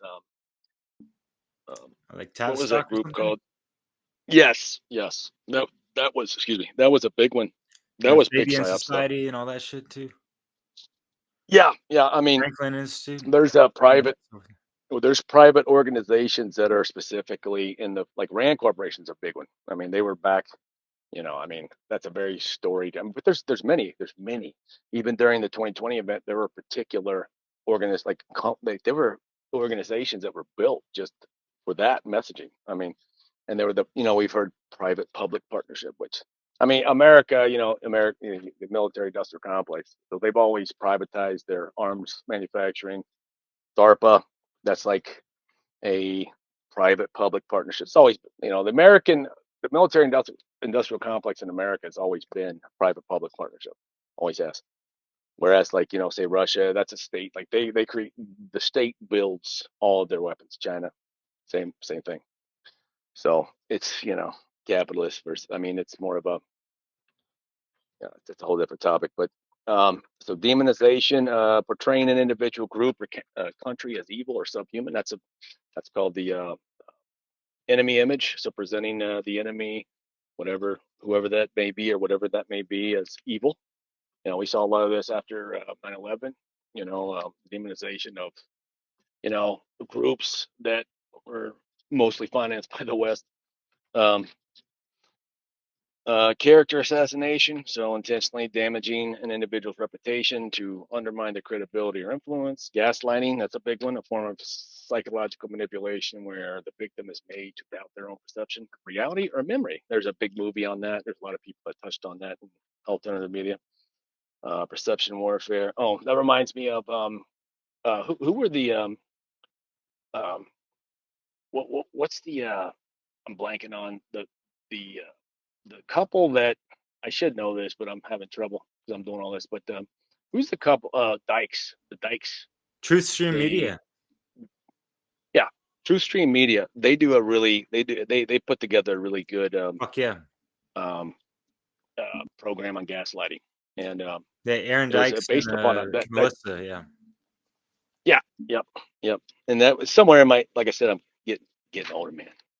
Um, Gaslighting. They did a really great, I think, feature on gaslighting, and that's a term that actually was taken from that movie, like back in the was it 50s or like 40s or something, and where that Yeah. dude comes in and like just manipulates the woman for her riches, and he Yeah. keeps telling her that telling people that It's in her that's head. what Yeah. you're seeing.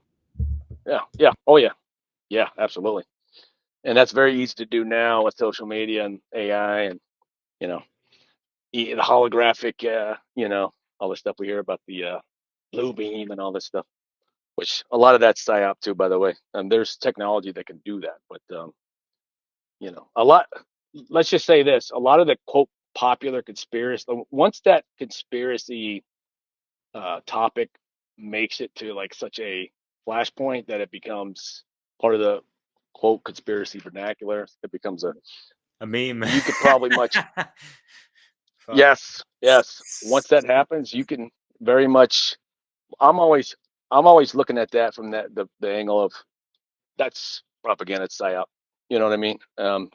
And unfortunately, like I said, much of the alternative media, it's like they're allowing themselves to find their ways into these echo chambers. And it's like, I'm not saying that there's not legitimate dialogue and like research to be had there, but you have to be careful to think critically, perception warfare, so efforts to shape, distort, or control public perception. Reflexive control, so this is what Leslie was talking about, like the automatic response. So a method of influencing opponents' decision making by controlling their perceptions and reactions to false information. Narrative control, that's a big one. The practice of controlling the dominant story or account of events. Okay, narrative control, the practice. Okay, information saturation, bombarding the public with excessive information to distract or overwhelm, making it difficult to discern the truth. This is a big one. This is Yeah, and like we were honestly, talking about. Like it's hard. in the beginning, I kind of got Go that ahead. confused, in years past of confusing that with astroturfing, because they almost seem hand in hand sometimes, like having something oversaturated and they're trying to take over that turf. In there, it's like just like this astro, like the synthetic, population or popularity of something, propagated up, if you will, this, through the Well, I mean, administration. And I can see how let things me can let me overlap. give. But yeah, sorry, go. My bad. No, go ahead. Go ahead. No, that was all. I just wanted. I was going to say that's a great point. That's a great point, and a good way to look at that is thinking about muddying the waters. So when you're looking into, like, say, a lake in a shallow area, and the water's clear, and then something maybe there's a rock thrown in there, and it falls to the bottom, and all of a sudden you got it's all muddy, you can't see anything. So information saturation, that's kind of what that's about. And again, this is a term. This is a method. It's a strategy. So it's like and what is social media but information saturation? And what do you end up doing with social media oftentimes?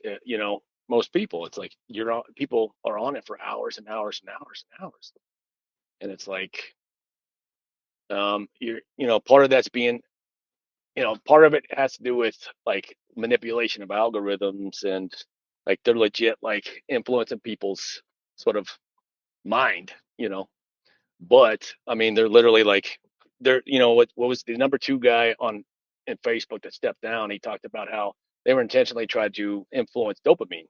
you know they studied it, and they're like, hey, this is how we give these people this dopamine. So they introduce, and I don't know how they did it exactly, but I didn't really look into it that much, but it makes perfect sense. You got your little partner there, man. A new kitty. Just chilling out. Can you hear? Yeah, you're doing great, Adam. Information suppression. Deliberately withholding or censoring critical information. And I'm trying to get through this. I know, Derek, man, I got massive props to you, man. It's like, I know it's late there, Not at all. and We're good. your work ethics. It's all good, brother. Your work ethic second to none, dude. It's like you're constantly hustling, dude. I respect that. I was gonna say the same to yours too, man. But yeah, not to go on that. We try. Well, this is important stuff, and I appreciate the foundation you're laying. So keep going. Yeah. So fear mongering, so deliberately creating fear in the public by exaggerating threats to achieve political, economic, or social goals. Divide and conquer. Everyone knows what that is. Subversion. Efforts to undermine power, authority, or legitimacy of an institution or government from within. Many of people on our side of the spectrum, it's like we have a pretty much distaste or distrust towards institutions of power, but not necessarily every institution is, there to do people harm. It's like, so again, falling into that sort of echo chamber. It's like, even with everyone, it's like, just be careful to not allow your outlook to be pushed in one direction or another. Try to be critical, try to constantly apply your critical thinking. Maybe you're right, maybe you're correct, maybe that is correct. Agent provocateur, this is a pretty well known one. A person who infiltrates an organization or movement with the intent of inciting members to commit acts that discredit the group. But those are always individuals who represent some sort of power group or power structure. Black propaganda, we talked about that. False information or material that you don't know where it's coming from. The white propaganda, gray propaganda, that's all self-explanatory. So psychological projection, this is more of psychology term, which is accusing others of the behavior projection, accusing others of the behaviors or motives that one is guilty of to divert attention or control the narrative. That almost falls into the category of fallacy as well. Echo chamber amplification. So that's a process by which ideas and beliefs are repeated and reinforced within a closed system, leading to extreme or entrenched views. So those echo chamber amplifications, good PSYOP people and propaganda people, they're pushing the meme, for example. It's like that's sort of that because the meme oftentimes is appealing to a particular group, and when you're constantly just promoting this messaging, it's like you're amplifying that messaging. And if it's an echo chamber, if it's the if it's taken, you know, if it's something that's constantly being reinforced, hence the echo chamber with a particular target audience, you know, that's a very strong strategy. So weaponized information, the use of information or data to cause harm, manipulate, or control others. Dehumanization, so stripping individuals or groups their human qualities, where we've seen that recently. A lot of that lately. So that's another type of enemy image type of effects of presenting people as, you know, they're not human, basically. So we can justify our terrible acts towards them. The public will, support that because, hey, man, they're not. It's that enemy image type of idea, like creating an image of the enemy, whether it's true or not. It's like you're just trying to dehumanize people. And whenever that happens, sure to follow is going to be, a lot of death. So that's always something you got to look for. Framing effect, we went over that. Cognitive infiltration, the deliberate infiltration of groups or networks with the intent of disrupting their communication and unity. So cognitive infiltration, that's the same as steering the groups. Let's see here. Linguistic framing, using specific language and terminology to shape the way issues are understood and discussed by the public. We discussed that earlier. Changing the definition of words to suit, we saw that back in 2020. Well, what's the definition of the VA thing? Well, they all of a sudden changed the definition of what that is just because it suited their, we all know what happened there. Normalization, the process of making radical or controversial ideas, actions, or policies appear normal and acceptable through repeated exposure. And we talked about that last time, Leslie, about the normalization of, certain procedures, with children, and how oftentimes there's, if you look into it, there's a lot of money being made off of that whole thing. Straw man argument, that's a fallacy, misrepresenting an opponent's position to make it easier to attack or refute. Smear campaign, some of these are self-explanatory, so I'm not going to go into it. Echo effect, phenomenon where repeated exposure to an idea strengthens belief in it. Cult of personality, that's a big one. That's a real big one. The creation of a heroic, idealized image of a leader to foster loyalty and control over a population. That's a real big one. Appeal to authority. And it's funny because with the cult of personality, and I used to love that song, man. When I was a kid, I was into this stuff, man. Like I seen through this. And the cult of personality song, if you remember that, legendary, and it's like there's some question as to where that came from or not, but and it's mainstream music, like Rage Against the Machine was, but it's still called the personalities, a very real thing. Appeal to authority, we know what that is. False equivalence, it's incorrect assertion to two fundamentally different things, or morally or factually equivalent. Manufacturing consent, this is where Noam Chomsky, I used to read Noam Chomsky when I was 9th, 10th grade in high school, and I'm 46. Manufacturing consent, and this is one of the books that I've picked to go over. That was a major one. And Noam Chomsky, he's very much left of the spectrum, but he was very critical of the sort of American or the corporate. There's plenty of criticism for Noam Chomsky, but he's one of the people that introduced me to sort of foreign policy and like what, kind of along the terms of spreading democracy and all that was about. And this goes back to War is a Racket by Smedley Butler and Confessions of an Economic Hitman by Perkins. That goes into manufacturing consent, kind of has a lot to do with how you're promoting these certain, especially military activities, and you want to seek approval because it's something that's going to get the attention of people. If you go in and start bombing a country, or like you know like a long time ago was Latin America, and you're going to have to create some kind of narrative to get support, because it's like Kind of Yeah. like the Confessions of an Economic Hitman. I'm sure you're familiar with absolutely, that, Leslie. Yeah, so absolutely, Well, 9/11 and the Holy Rock story, Saddam Hussein, right? Was absolutely, yeah, absolutely. So that's basically the terminology and the that is the overview. Did you guys want me to go into, Derek? Did you want me to go into some of those books now, or did you want me to go through some of these case studies? yeah, sure. Leslie, Whatever is Leslie, clever, Derek. whatever you feel. Sorry, Leslie, Leslie. did you I want to think say something? case studies now and Yeah, save sure. the Okay. Yeah. So I have so I got the C19 event. I don't know if we went over that. I have the geoengineering HARP and its sort of interplay with PSYOP. The dietary manipulation. I have PSYOPs and propaganda, mental health, climate change, and the Great Reset. Where did I put? Did I mention the diet? Oh, there it is. So, which one would you guys like to go over first? Anyone in particular?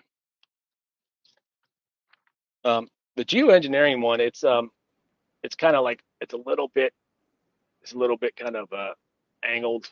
Um, it's not as much like I wanted to go over. The big thing I thought with that is that like I wanted to know exactly what the capabilities are of that particular area, because what I'm seeing right now is everything is what I'm seeing on social media is people are being very much polarized in one direction or the other. It was a controlled event versus you're crazy for even thinking that. So what I wanted to do was like present like, hey, the capability to control weather. Many of us know that, but what I'm seeing with this event is that you're seeing people get polarized, and I'm like, so I'm automatically thinking like this is something that we need to look at. But did you guys want to go in any particular direction with that? Why don't you start with that? Yeah, Yeah, what definitely. you're discovering about the There's a. weather manipulation and I just ran across Okay, a so I meme go. I made years ago of something to the tune of paraphrasing that like any talk or argument in support of global warming is ostensible if geoengineering is not included in that rhetoric, in a sense. Well, yeah, and That's my just something my I uh, my feel that assertion way. is that my assertion is that they're geoengineering a couple degrees of warmth. I came across a couple. There's a podcast that a guy, you guys know Higher Side Chats. You've heard of Higher Side Chats. Greg Carlson Uh, or Carwood. yeah, Carlwood. Yep, Yeah. and he's one of my friends on Facebook, and I've Subscribe to listened to that. him I pay for for that, years. actually. Yeah, yeah, yeah. And he's from I think he lives out in San Diego. He does great. He does Yeah, a lot of San good stuff. Diego, for And sure. so a lot of much of his content I'm not totally into, but he does some really good stuff. And he did this. This was this interview he did with a guy who actually he studied the geoengineering climate change, and he had a very solid bit of information to back his claim up, which his claim was, and I differ with him a little bit, but his claim is that they changed the fuel mixture back in the 70s and 80s, and the chemtrails, the people, oh shit, I probably should say that. I'll probably get banned for that. The exhaust, it creates a low-lying cirrus cloud, a blanket, and that's actually trapping heat. So what you're saying, Derek, is that according to I think his name was Mike Lee. You guys go check out great Carl Wood over at Higher Side. It's an older episode. You have to search it in Google. It's I think it's Mike Lee, something Lee, But and he interviewed Alana he Freeland as well. She wrote a book called, you know, I don't know if it's titled that, but think of ionospheric heating. That's one of the operations yep. that are involved in the geoengineering. So like just the heating of the ionosphere, like hello, like but that Well, alone, yeah, like just going the back to what you're saying, yeah, sorry. With the jet fuel just no changing he that, yeah, like well, I mean, and there was no reason to do it, which it created more of it didn't make any sense that they changed it because it became more expensive.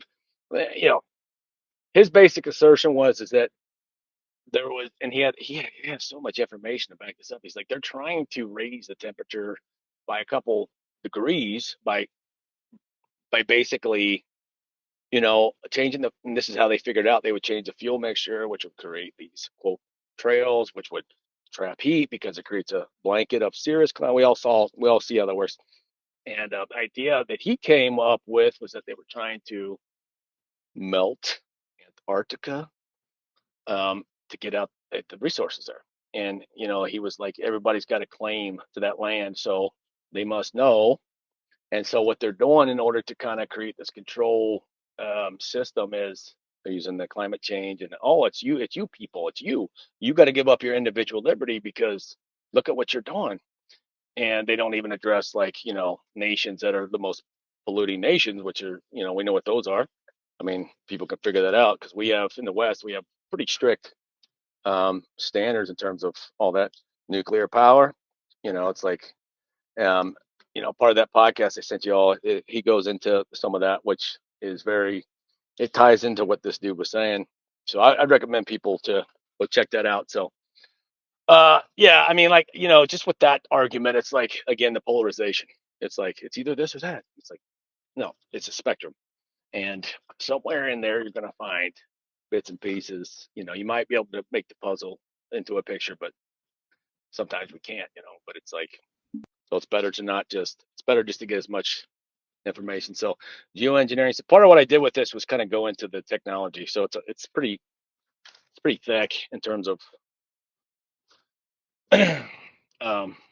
notes. So this is geoengineering HARP, and I put this together at the last minute, like when I told you guys, in PSYOP. So I tried to tie in how it's kind of being used, like I already explained. So geoengineering, weather mod tech. It's they've been subjects of discussion and conspiracy theories for decades. And so HARP stands for High Frequency Active Auroral Research Program. And it involves cloud seeding methods, which has been around forever. And, they're viewed as tools for environmental manipulation that go beyond weather control for agriculture. For agriculture military purposes. So from a PSYOP perspective, the deliberate manipulation of weather and climate through geoengineering creates a complex field for social control, public perception management, and even covert military operations. Now, being an ex-military guy, going back to what Leslie said before about the compartmentalization, there isn't necessarily the majority of people don't necessarily know what they're involved with in terms of the big picture. Depending upon who you are and what you're doing. It's like we talked about Michael Aquino and how I was trying to emphasize how important that dude is in terms of understanding PSYOP and how much of what the story. I think they went after Michael Aquino because he like I said, I watched hours. I'm gonna get back on topic here, but all the sort of PSYOP behind the character assassination of him. There is no way that a man like that dude, he did exactly what I did in the military, except he was the guy that basically created a lot of the PSYOP sort of he created a lot of the PSYOP, he was an outside the box type of guy. And he was involved with the Temple of Sit and all these things, and he got tied into that Monterey pedophile thing. And I'm like, look, that dude, he had security clearances I'd never even heard of. There's no way a guy, he's not going to get, like, that's not how that works. Like, so I think they went after him because I watched hours of his interviews, and he was revealing a lot of information, and he knew a lot of, he talked about MK Ultra, and he talked about how MK Ultra was silly, and how, like, he knew the people involved with MK Ultra, and he's like, you can't actually influence people in that way, like grooming, for example. Like, you can't force anybody to do what you want them to do unless you start getting to the biology area, unless you start tapping into their, Well, you know, trauma does that. That's the whole thing, is yeah, trauma, creates such a degree of dissociation, yeah. right? His point was, like, the MK Ultra was a lot about creating like that sort of Manchurian candidate type of, that's what that was about in particular. There's other, like, I sent you guys that link on the Monroe Institute and some of the other, they were dealing with the in my opinion, looking at that, the Monroe Institute, that program that I sent you a link on, I think, like, they were dealing with remote viewing and all these other things. And as far as I could see, there's some crazy stuff about, like, there's some stuff there. And they studied, the CIA and the Army did. But what Aquino was kind of getting at was that you can't actually, MK Ultra was a massive waste of money because you can't control people's, like, behavior. At the end of the day, they're going to do what they choose to do. This goes back to Viktor Frankl, his famous book, Man's Search for Meaning. And so that's kind of where he was coming from. But he he he's somebody that people should look at, and everyone should go and read Mind War. I have that linked in my group. Actually, there's a PDF there. So, all right. Yeah, that's huge, and that's kind of what some of those intro videos were kind of based on, the mind wars and all that. His whole approach to PSYOP was, he went to PSYOP because he wanted to find a way to not kill people. Like, he said, like, and this is supposed to be some evil. It's like, I've listened to hours. Like, he's completely consistent from a 10-year frame. I'm like, I pick up on these things, and I'm like, that dude is just, he's like honest to a fault. And I'm like, he's not involved. So I figured out, like, they were trying to go after him because he was saying too much. He's got really interesting takes on, I wasn't looking into his background in the typical set stuff. I was looking at the PSYOP perspective. He's an outside the box type of thinker, and it's like, there was nothing in his person, like, there was nothing there that led me to believe that he was involved with any of those types of things that they were. I think they went after him. I really do. Because Well, I will say that there is some evidence that he was involved with the sexual trafficking and manipulation of individuals. I mean, so that okay, seems, well, if that's yeah, true, then take that into consideration. But if you're going to, I would recommend reading Mind War, which is what yeah, he's yeah, responsible for, because there's a lot to be there. I'm not saying that's wrong. That could very well be the case. I don't know the guy, but I don't want people to, like, I want people to go read what he wrote yeah, in terms of Mind War. So I'm trying to, like, I kind of yeah, anyway. yeah. Yeah, I kind of see him Well, as like an Aleister Crowley type of archetype, in a sense, where author of books and this and that, had a major influence. Crowley, if people didn't know, he was like MI5 or some shit like that. Oh, is that right? Like I double didn't know agent that. type of stuff, into the spiritual world, but also behind the scenes on some other military type operational stuff. But yeah, Well, yeah, he was hooked up with Graham Parsons and all those guys, and they were all involved with, like, is it Graham yeah. Parsons? What's that guy's name? And Fuck. then L. Ron Hubbard. L. Ron Hubbard. Oh, really? Oh, shit. Dianetics. Oh yeah, Yeah. yeah. They were all, Dynamics, yeah. yeah, man, and they were all connected with like Air Force intelligence. I mean, yeah, dude, it's crazy. It's What the crazy. hell, man?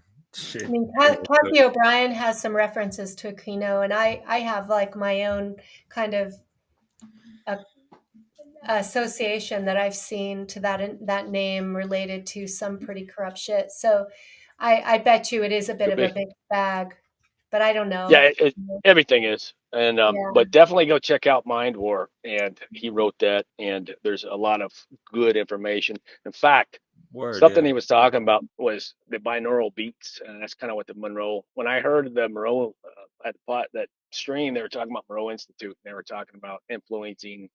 They were talking like I sent you guys that link about the remote viewing, and there was something about like binaural beats, and I was like, holy shit! I was like, Aquino was talking about that on one of those podcasts, one of those interviews I heard. Now we know what those are, right? We know now, but like back in the day, like they use those to sort of and he was talking about that, and it's like was like, what the no, I don't know beats. It's like people listen to that to get calm or something, and it's like, and then I read just recently the guy was talking about how they use that to induce trance states, and I'm like, whoa, wait a second, there's a connection there. So worth looking into for sure. I mean, I definitely don't want to be defending somebody that did these sort of bad things, but Yeah, no worries. might be the case. And I brought up Crawley just because, he brought up some good information and wrote books. And, people just need to distinguish, the information from the character. It Yeah. doesn't even matter Yep. Same in the thing. end. Like, what are Same thing. people actually taking away from that and applying to their life or reality to make anything better? Okay. Chris Jansen said Jack Parsons. Okay. Cheers, brother. Yeah. There you go. I said what I say, Graham Parsons. Yeah, Jack Parsons. There you go. All right. So speaking of Dianetics, it reminds me of dietary ethics, to make a little rhyming scheme to a segue of another case study that you want to bring up. You want to get into that instead? Okay. Unless Yeah, you want to finish harp kind of the points, harp thing. because we're kind of reaching on 2 hours, so I don't know Yeah. how much more Okay. time you had, Leslie, also, but yeah. Yeah, I'm just good for that, keep man. flowing. I'm here. I don't have a deadline, so just keep flowing. Yeah, neither do I. Yeah, it's all too Do good. you want to hear about the dietary stuff there? Sure. You Yeah. want to get on that, or you want to? We could do. I mean, the harp thing is like I just went into a lot of detail about like kind of what it is. We could touch on that some other time or later. I mean, if you have some other specific points that you want to highlight on the harp, go ahead and do that before we transition. Okay. Yeah, and also, okay. I'm just trying to be cute sometimes, my little shenanigans. Man, you're always a handsome guy, bro. You see, brother. Yeah. Anyways. So kind of going into what HARP was. So geoengineering, kind of going, laying a foundation for this topic. Geoengineering refers to deliberate manipulation of Earth's climate system. It's often presented as a response to global warming and environmental degradation. So there we go. Techniques such as solar radiation management, SRM, cloud seeding. I'm sorry. Yeah, that's good. Sorry. That's fine. Yeah. They're asking me if I want something to eat. Sounds great. Yeah, just go ahead. My normal. Thank you. Sorry about that. Techniques such as geoengineering refers to deliberate manipulation of Earth's climate systems. I mean, climate change. So if they can do it, it's like, again, going back to the Hegelian dialectic,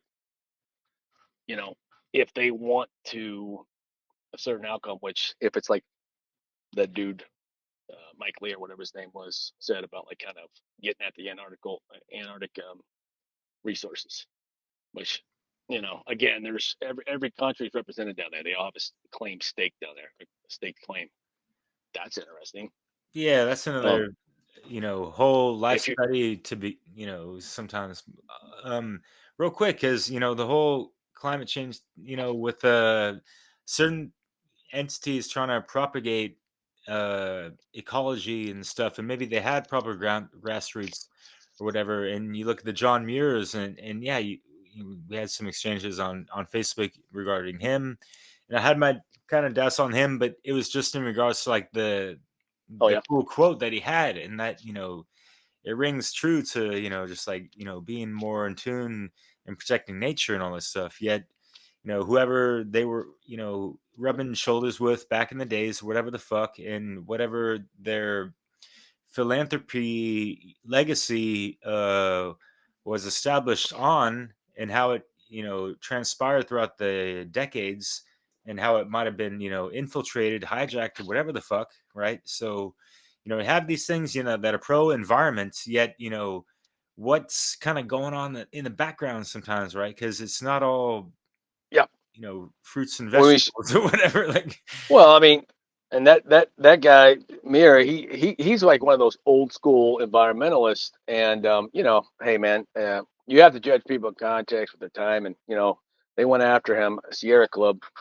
People went after him because he's on record saying certain things, but um, those old school environmentalists, they were very much there was this, it's called social hygiene, or it was called, it's not depopulation, it's more like eugenics. Like that was and that was considered sort of a more liberal, like that's considered a um uh, that was an outlook that people took to what they thought was ending suffering. They thought that that eugenics program was, there's been a lot of people that we know, that I think James Clear, is it not James Clear, James, what's his name, James True. He did a really good he did some really good early work. James True did on some of these topics. When he dives into history, he does pretty good stuff. He did one about the eugenics movement and how it was, people looked at that like we hear that now, we're like, oh my gosh, that's, which you can make arguments in that and then they're, not to conflate a guy like Bill Gates and, can I say Bill? I don't know if I can say that. And you know, he comes from that. Like his father was the partner of Margaret Sanger, so PP, and she was a eugenicist as well. And so Mir, he was of that mindset, and that was considered a liberal stance, because it was like, hey, we need to end people suffering, because there's a lot of poverty, and there's arguments to be made. Clearly, it's like a whole different thing now. So, Well, we have assisted suicide, some legalized oh assisted yeah, suicide here in California and Oregon. That's an plus Canada. interesting update. Yeah. You seen what's going on in Canada, and it was like they're even pushing people, like they're trying to influence people in that direction in Canada. It's like um, so yeah, it's kind of along those same lines, right? So let's get back to this real quick. I'm sorry, guys, for ranting. I get off on these tangents. HARP, an ionospheric research program, is run by the U.S. military, has frequently been linked to conspiracy theories. And I'm not putting my opinion. I'm just trying to do an analytical take on this regarding weather control and even mind control due to its capabilities of altering the Earth's atmosphere. So these concerns are tied into larger narratives about government secrecy, military black projects, and potential for using weather mod as a weapon of war or a tool of social control. And this all this sort of data is going to really hit home when we kind of think about what's just recently happened. um, so from a psyops and propaganda perspective, the secrecy and controversial nature of geoengineering and HARP present opportunities for controlling narratives. So getting back to some of those vocabulary words I brought up, controlling narratives, manipulating public perception, and using the climate as a means of societal influence. So there's some themes that arise from an analysis of geoengineering through the lens of PSYOP. So we got controlling of the narrative. So you're framing it as an environmental necessity. So official narratives frame geoengineering as a necessary response to climate change. Oh, how convenient. Positioning it as a last resort to save humanity from environmental collapse. Suppressing opposition through misinformation. We're seeing a lot of, we haven't seen it yet, but I'm starting to see all the polarization happen with what happened down south, not that far from me. And there's a good chance that it will be. So suppressing opposition through misinformation. So any critical discussion of geoengineering, even though we have how many videos of the officials on record? What was the CIA director? What was his real famous video? I went to Casey. I think it was one of was the it other ones. There's a Gunderson? video. No. Well, Gunderson? he was on. He comes out and says it. He's like, Some other I mean, stuff, yeah. it's not even a question. They absolutely have the ability, But when Yeah. it comes from a CIA guy that's CIA director, former, that's saying it in front of everyone. I mean, so Any critical discussion of geoengineering, particularly its darker potential uses, often labeled as conspiracy theory, is not a very useful term to delegitimize any discussion. Again, going back to the framing the debate, the polarization. Hey, it's either this or that, and there's no gray area. There's no debate. So you just control the debate.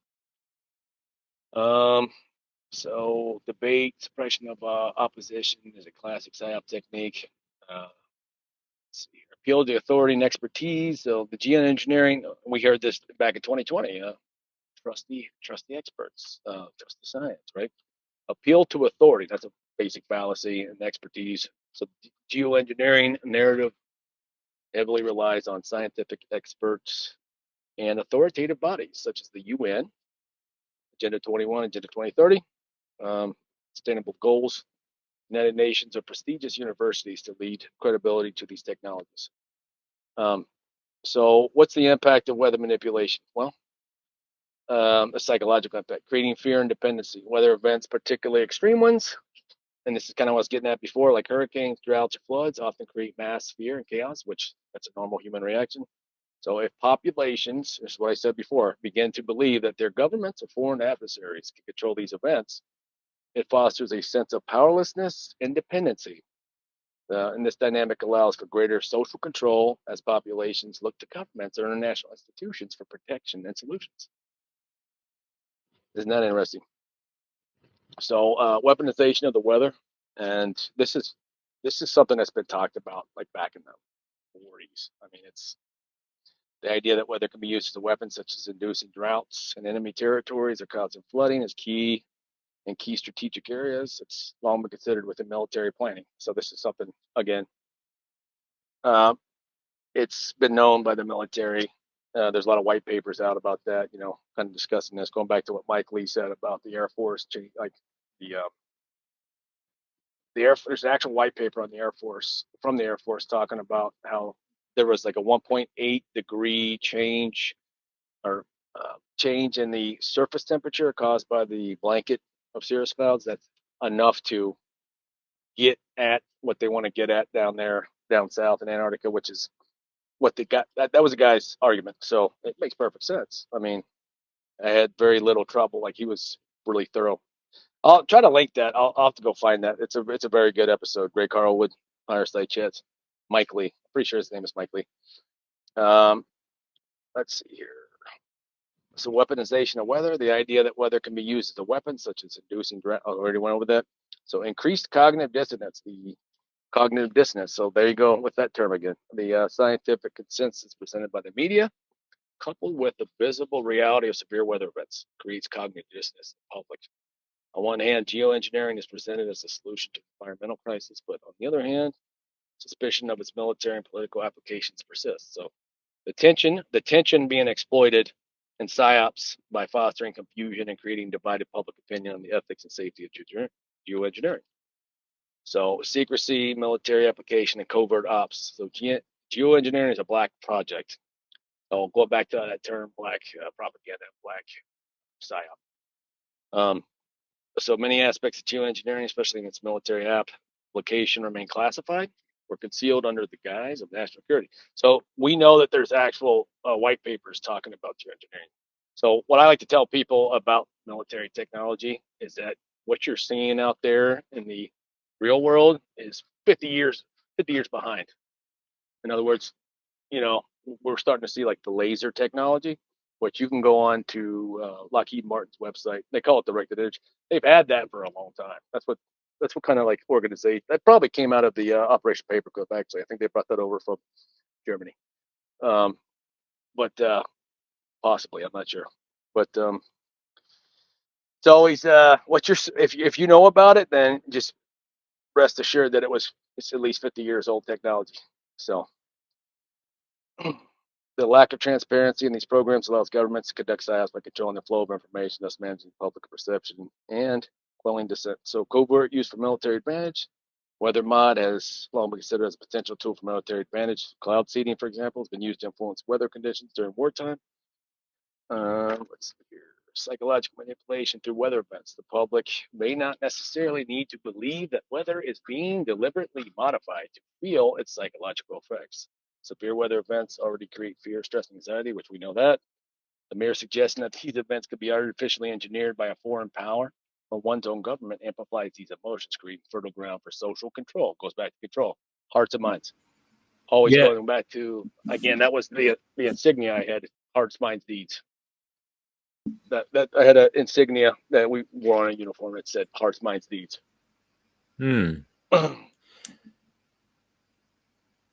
Shoot, what was the last thing you said? Oh yeah. So it seems like with that control of perception, it's like we're always pointing the finger, like, oh, it's their fault. They're trying to control this stuff, when it's kind of like the pot calling the kettle black and all that jazz. Do you see the comment posted down below? Are you familiar with What's that? the book Dune? And as far as Yeah.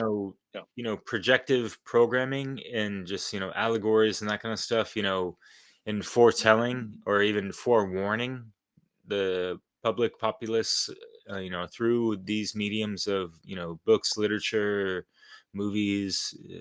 television, whatever, that are Yeah. a little bit outside of the programming.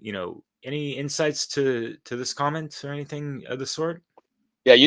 You're familiar with that term. I guarantee you know what that Thank term you, is. Mindhack, for the comments, by the way. Appreciate it. Yeah, go, Ab. I'm sorry. Oh, that's my buddy there. That's my buddy, Mindhack. What's up, bud? Oh, cool. What's the word that our good buddy, speaking of Canada, what's our good buddy up in Canada, the Scottish one? Do you remember him? The you know what that is? The Canadian Scot who always talked like this. I know, Leslie, you know who this is. Tell me who this is. He was doing all of the, he was the guy that did all the commentary before. I'm kind of like trying to get your help here because I'm blanking on it John? too. I know who it is. No, it's the old. He used to always give his commentary. He was talking about the controllers. He was like quote Alex Jones, which I don't even get to that guy. But Watt? What was his name? Alan Watts? Something Watt was it? It was Alan Watt. Yeah, yeah. Okay, was he He's the Scottish? one. I don't know if yeah. I know very few Scotsmen, but anyways, go for it. Yeah. No, yeah, he's actually from Scotland. He's from Okay, I've heard Scotland. He moved Irish to or Canada. English. Yeah, fuck. Yeah, Anyways. he's got that real interesting accent. But he predictive programming is what you're talking about, Derek. And I know that term was on the tip of your tongue. No. Predictive Like, programming. I'm too familiar with that term, but I feel like, I'm trying to flip the script on that word because it seems more projective programming. Because, what are they predicting? What's the definition of predicting? It almost it's Maybe that's a better way to frame it. Yeah. I'm That's trying to frame probably it a better in a way to frame more it. accurate way, but it's all the same in the end. I'm not trying to get into semantics to get caught up on that, but No, absolutely. No, if they're in the you're like, know, so they're not guessing. They know what the fuck's up. They're just trying to seed the public to a consciousness. certain extent. Like I mean, there's a certain 1984 outcome. Like The Simpsons. Well, there's a certain they did another outcome. one. Sorry. No, go ahead. Go there. No, Leslie, yeah. Go there. Go ahead. Well, I mean, there's a lot of shows like The Simpsons, like, 1984, the books and different things that people find that are predicting like things like 9/11 or wars. And what's your theory on that? Well, I mean, like going back to what we were saying, it's like they have it. It's the Hegelian dialectic. They have a desired outcome they want. That doesn't mean they're going to get it, but they might get something close to it. You know what I mean? And projected programming. So I think that's basically what Derek was saying, which is like they can't actually, like going back to what we were saying before, you can't. At the end of the day, unless you have a biological, unless you like, there's technology to control people via technology, and you're tapping into their brain. That's the Delgado did that with the bull. So this was back in the 70s. They had a technology. So I was saying like nanotech really freaks me out because once persuasion moves out of the realm of psychology, moves into the realm of biology, That's something that scares the shit out of me. And if Delgado was doing that back in the 70s and 80s, and again, there's that famous video where they're like radio controlled or remote controlled, controlling the bull to stop them charging, and then it's a really uncanny visual where the bull's just running in circles. That they were controlling that, and they had that technology back then. So when influence and propaganda moves out of the realm of PSYOP propaganda moves out of that realm and it moves into the. And I think this is where they're going. I really do, and this is what at that point, if things go in that direction, it's like, well, what can you do? I mean, we'll be like the Matrix pulling the thing out of our skin or something. You know what I mean? But yeah, There's a I fine think that line. Sorry. Fine line Sorry? between psychology. There's a fine line between psychology and biology. They're really not separate. So I think that when you're looking at whether it's trauma or harmonics, That's or right. The body keeps the score. Yeah. so Yep. it's like pushing things to that level that Yep. takes it out of conscious choice into a biological reaction that then becomes manipulatable, outside of a Good person's point. will to some extent, That So includes a lot of like that's basically predisposed or that's like dependent upon trauma though, right? That's essentially how that works. that's one way, right? And I Or their understand that physical. like they've gone even beyond just repeated traumatization to like harmonic type of controls and Oh other yeah. types of Oh yeah. manipulation of people, right? Yeah. Yeah. Well, sound. They have sound weapons. They definitely have sound weapons. So if it can, if it can cause physical sort of trauma, it could probably, obviously. And we hear a lot about the quote, the stalking, the stalking thing. I don't know what the actual word is. A lot of people claim to be sort of being manipulated through. Digital stalking or targeted individual, that kind of shit, or whatever. Yeah. There's And I like met somebody that. group. Sorry. Oh God, there's another term I've heard, where people are claiming that Gang stalking. Sorry. gang stalking. Yes, There's gang that. stalking. There's that, and then there's like you said, there's the target individual stuff where I had a friend that there's no reason. He excuse me. He claimed to be targeted individual. Damn. And Yeah, so there's no reason for me to. you're talking about Jose Delgado that did the mechanical bull that kind of, controlled the bull. Sorry. So good. Gesundheit, as we were saying. Health. So yeah, what he did a radio controlled bull that, and obviously He that's just tapped into one little he put thing a that one person did amongst, how many other people that did whatever the fuck, between then and now, right? And you're talking about exactly. and I've been keeping up this in mind for years and years. And I had to question myself, like, geez, is it really true? Like these motherfuckers behind the scenes, they're really 50 years ahead of all this shit right now in the public? Like, what the fuck are they That's just doing my behind? term. I mean, Like, yeah. that's just that's my estimation. That's just a little figure I use, but it could be But give or it's not take, far off the whatever, mark, depending. because you're not the only one I heard it from, Nanotech, right? Yeah. So well, nanotech, and that's a whole other can of that's a whole other topic. But my thought is, and this is just kind of my own gut sort of intuitive thought, is that why this is persuasion and propaganda and like Leslie said, of course, I mean we're talking about extreme, not just extreme, but trauma. Absolutely, that's part of the way that you can control people or I'm not control, but influence people in a certain way. And when you talk about, it's like if you're have all this technology and money at your access, you're an evil individual, a bad individual.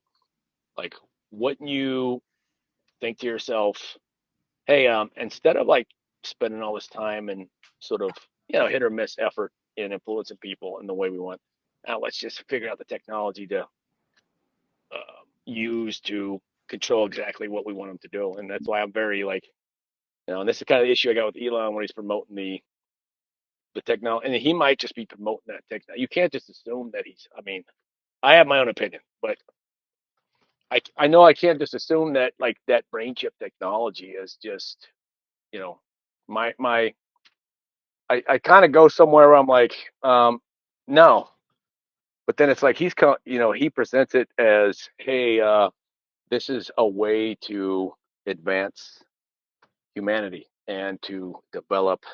I'm like, no, I don't want no part of that, because I'm like, if that technology gets into the wrong hands, like what we're talking about, and I'm not saying either way Elon is this or that. Like I said, a lot of the technology that he has his name on, I have a big problem with, because I call it slave tech 2.0. Talking about digital money, PayPal. We're talking about um, electric cars, which that's just controlling people's movement, and you have to plug into the grid anyway. And when we talk about brain chips, we talk about the satellite rocket program. It's like that's just dropping satellites for what I consider to be mass surveillance. So I have a real problem with a lot of this. Like, I'm not even sure exactly, but again, who knows? So yeah. Anyway, I'll get back to this real quick. So social engineering through environmental crisis. So the fear of environmental collapse exacerbated by media coverage of climate disasters and extreme weather events primes the public to accept drastic measures like geoengineering. From a science perspective, the strategy of problem reaction solution Hegelian dialectic allows governments and corporations to introduce controversial technologies under the guise of solving a crisis, all while expanding their control over global resources, including the weather itself. So it goes back to the 2020 event. There was a Hegelian dialectic there to where, you had one side, the sides were being polarized, and then in the middle, it's like, well, here's what we can do to solve the problem: digital passports, digital currency, yada yada yada. Hegelian dialectic in practice. So let's see here: psychological manipulation through weather events. Did we go over that? Public may not necessarily need to believe. Okay, we went over that. So this was just social engineering through environment. We got that. So geoengineering and HARP represent a convergence of technology, military strategy, and psychological operations. And the ability to manipulate the weather, whether for environmental purposes or covert military operations, offers immense power to those who control it by managing the public narrative around geoengineering and discrediting opposition. So governments and corporations can maintain control over these controversial technologies, using them not only to address environmental issues, but also as tools for geopolitical influence and social control.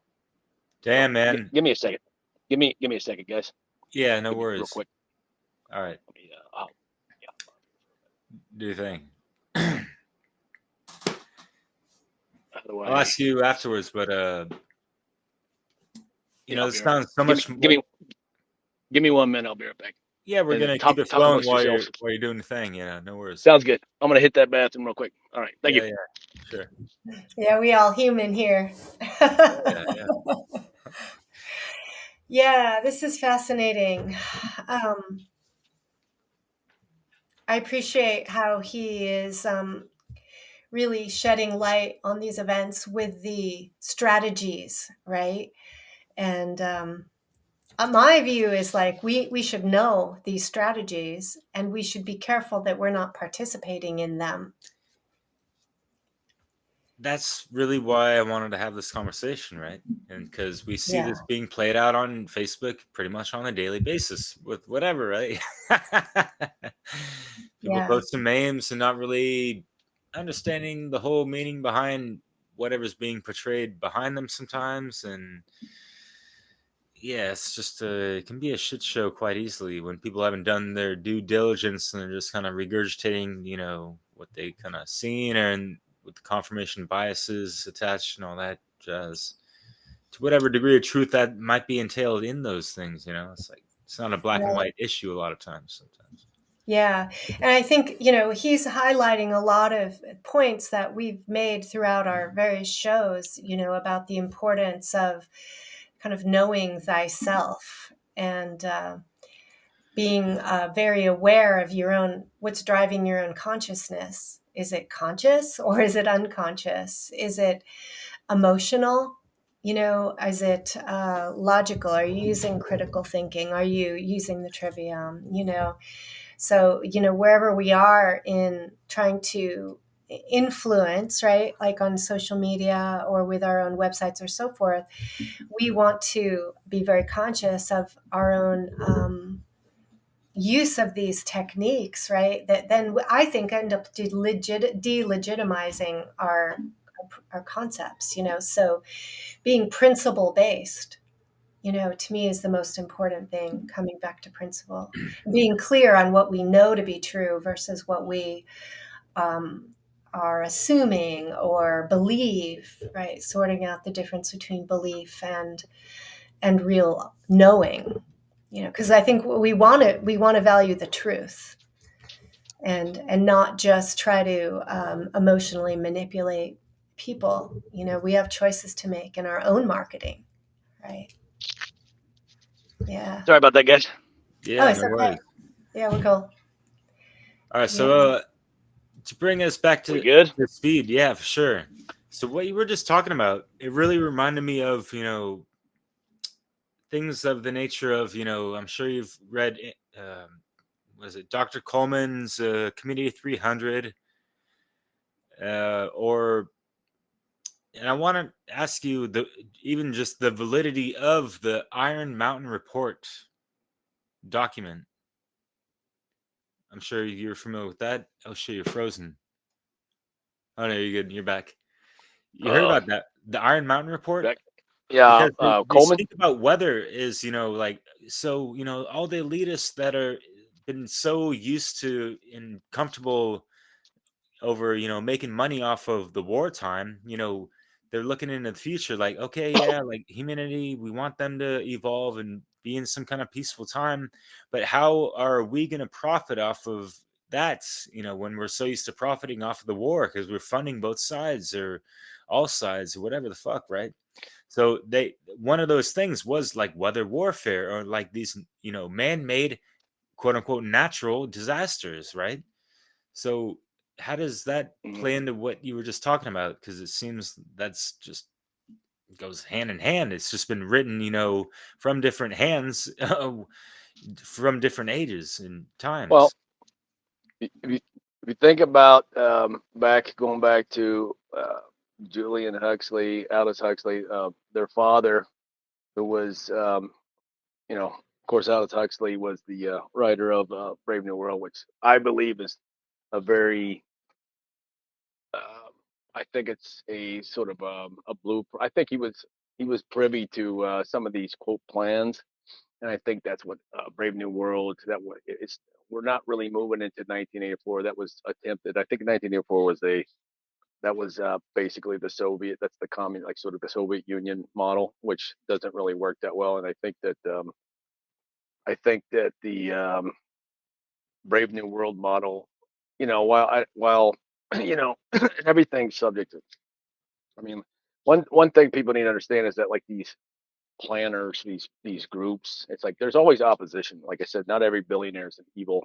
There's people actually in opposition to it. Like one of the big black pills that I see that needs to probably be left behind is that this idea that whether it be World Economic Forum, which Klaus Schwab, he's just a spokesperson. He's not really anybody that important in terms of like he's out there. Anybody that's done public relations, even Bill Gates, it's like they're not that important in terms of like they're doing public relations.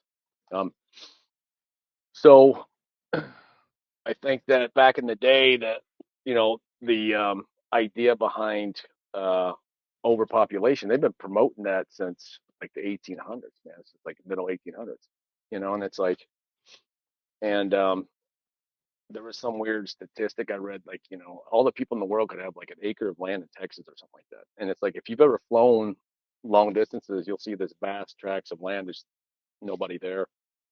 But that population, and this goes back to, like you said earlier, you mentioned that what was the group that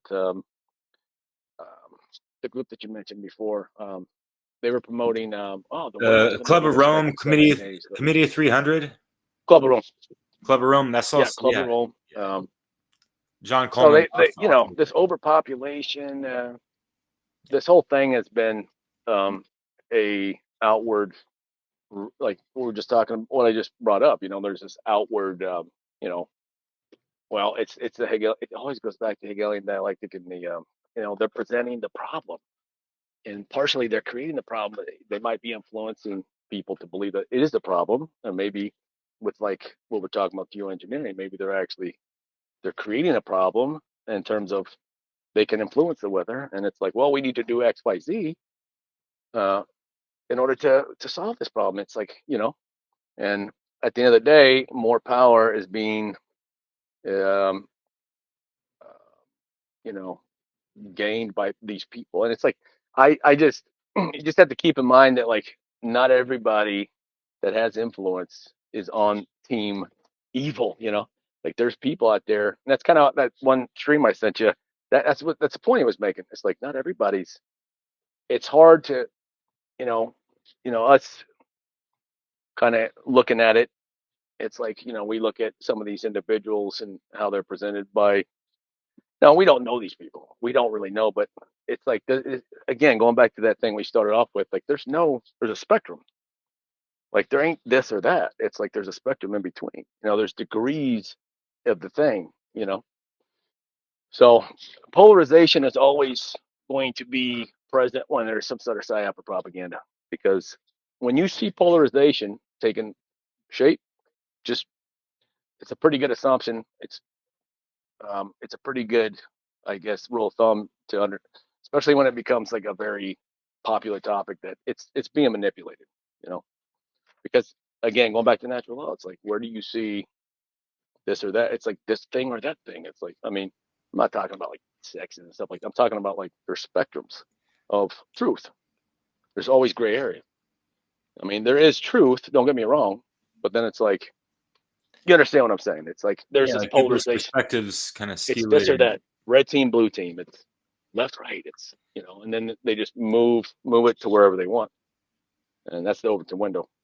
So that's basically. And I just kind of dove into like I just did that just because of what happened recently, and so from the PSYOP perspective,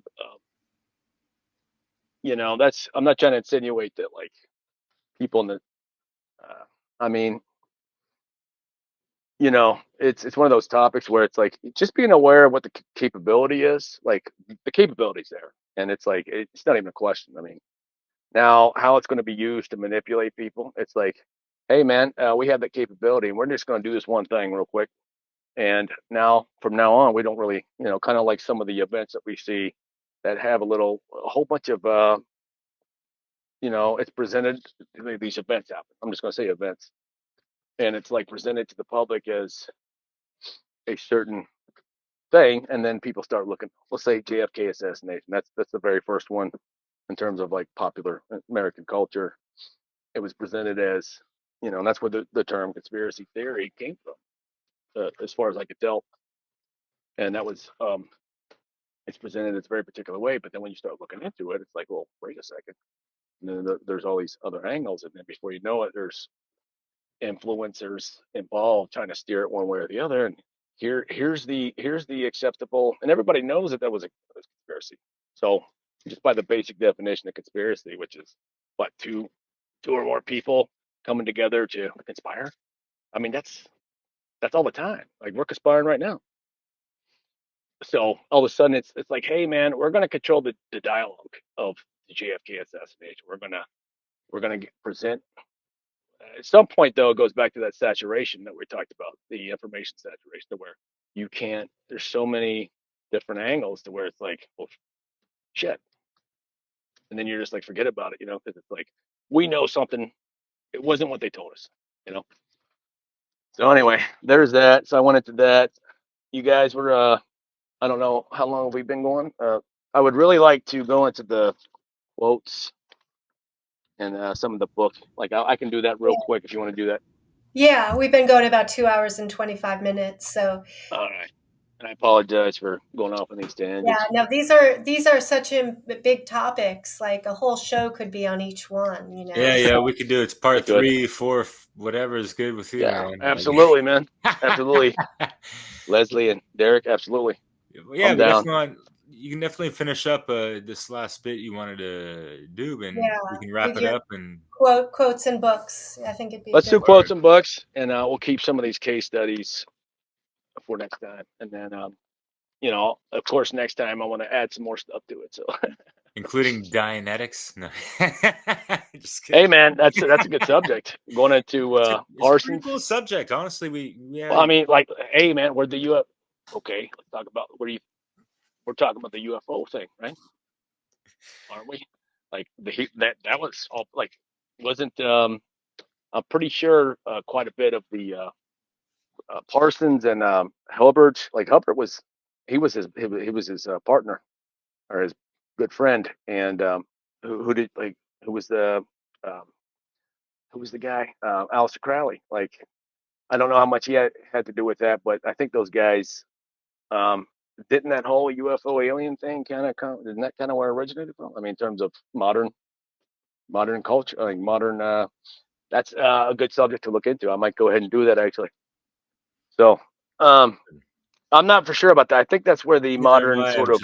I was trying to be coy or cute. No, that's a great study, but that is the UFO not one of the biggest. You know, is that not one of the biggest, most divisive, most? I mean, the mainstream media has been pushing that for how long? I mean, I mean, uh, you know, and now even recently it was like all these reveals coming from these high-ranking. The Air Force was promoting it. Tucker Carlson was promoting it. Tucker Carlson, he's got a lot of influence. So what's that? I mean, he can influence people. I mean, all these mainstream people, it's like they're connected in some way. Not saying they're malevolent. I'm just saying that just understand that they're the ones who are kind of creating the field of play, right? We're looking at the And then chessboard, and who are the players on the chessboard, almost, amongst the pawns, in a sense, right? yeah, who created the chessboard? Whose tables it on? Who's placing? We're all kind of players. We're all kind of pieces. I mean, in the way they're looking at it. I don't mean like literally, like. Right. Yeah, that's what I meant. Yeah, I know. Yeah, absolutely. And what we're doing right now, what you guys do all the time, you're trying to break free from that, being that chess player. I mean, that chess piece. Indeed. Which Yeah. that's what we're all. Just what all the people I associate with. That's generally speaking. That's kind of, especially in media. That's kind of where they're coming from.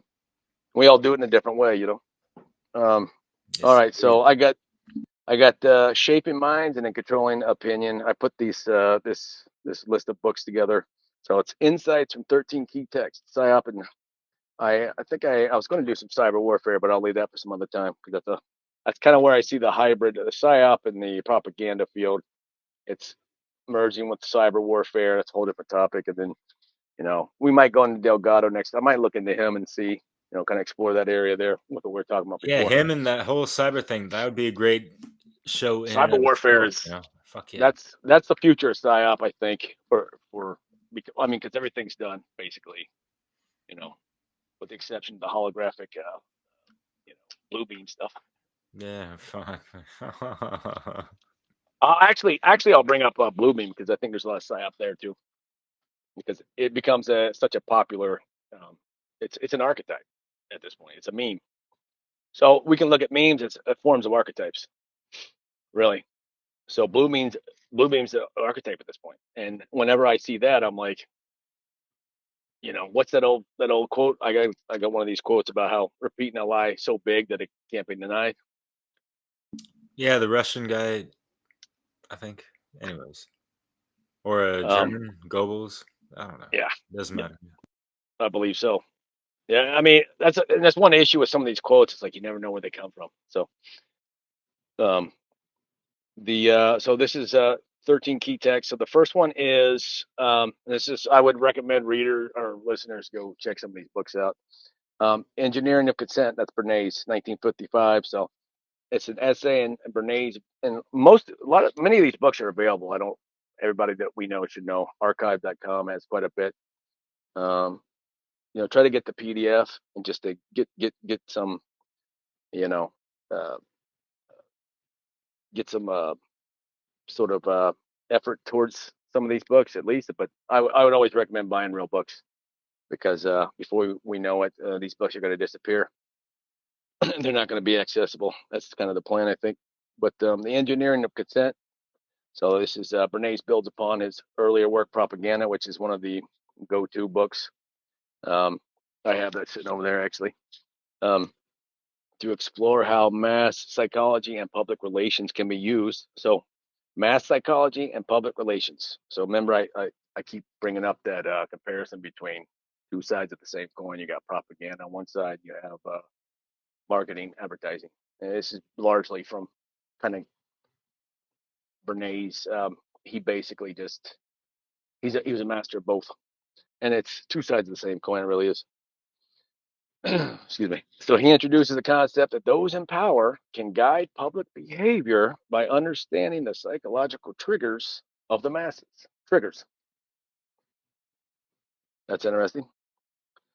What do you think triggers? What do you think that would be? Fear.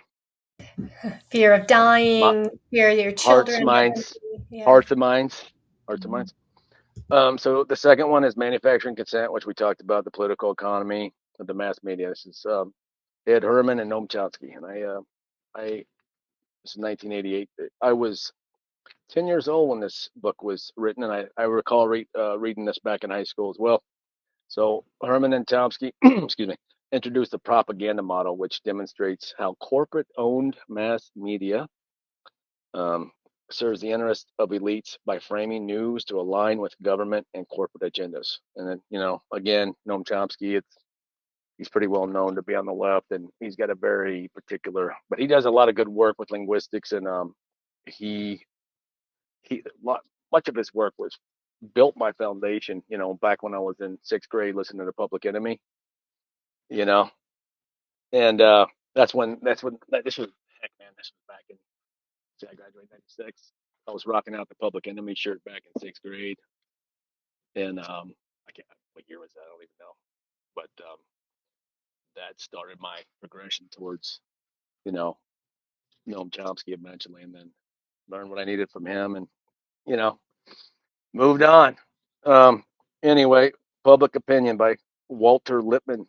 Lippmann argues that individuals form opinions based on simplified images or stereotypes, excuse me, making them vulnerable to manipulation. So, simplified image or stereotypes. So, remember how we discussed symbols, archetypal symbols? Same thing. And this is a marketing book basically. So Public Opinion, that's more of a marketing book than propaganda book, I think. But this is the third. This was written in 1922, and he's talking about individuals form opinions based on simplified images or stereotypes. So if they know that, then isn't that going to dictate how they message if they're hitting their target audience? So 1922, making them vulnerable to manipulation by those who control media narratives. His examination of the pictures in our heads emphasizes the role of media in shaping perceptions that are detached from complex realities. Framing the narrative, how many times have we said that? And all this stuff is, you go over it enough, it's like you start to see the patterns, And again, it's all just deception. It really is manipulation. Muddying the waters, The Crowd, a study of the popular mind. This is 1895. This is a very real classic. This is Gustave Le Bon, Frenchman. Le Bon's pioneering study of crowd psychology reveals how individuals become irrational and emotionally driven when part of a group. This goes back to 2020 event. His exploration of how, and this is back 1895. His exploration of how crowds can be easily swayed by emotional appeals is critical for PSYOP practitioners who aim to manipulate group dynamics for political or military ends. 1895. Think about it. I mean, people were writing about this back then. People were writing about propaganda psyop back in 1895. And that's a big important book. So the fifth one is propaganda, and that's the formation of men's attitudes. That's Jacques Ellul, Ellul. It's 1965, and he offers a comprehensive analysis of how modern propaganda infiltrates all aspects of life: advertising, marketing, influencing not just political opinions, but also everyday behaviors and societal norms. So as I'm reading this, I mean, it's clear. Like, there is no differentiation. I mean, it's marketing, propaganda. It's just different in its approach in terms of, or it's different in the, I guess you would say, the, I don't know, outcome, I guess. His work is essential for understanding how propaganda shapes the subconscious attitudes of populations, making them passive recipients of influence. Number 6, the psychology of influence and persuasion. This is Robert Cialdini, 1984. And he identifies 6 principles of influence: reciprocity, commitment, social proof, authority, social proof. What was one of the terms we brought up earlier? PSYOP terms. Remember? Virtue signaling, social proof. Authority, liking, and scarcity. That explain how people can be persuaded in everyday situations.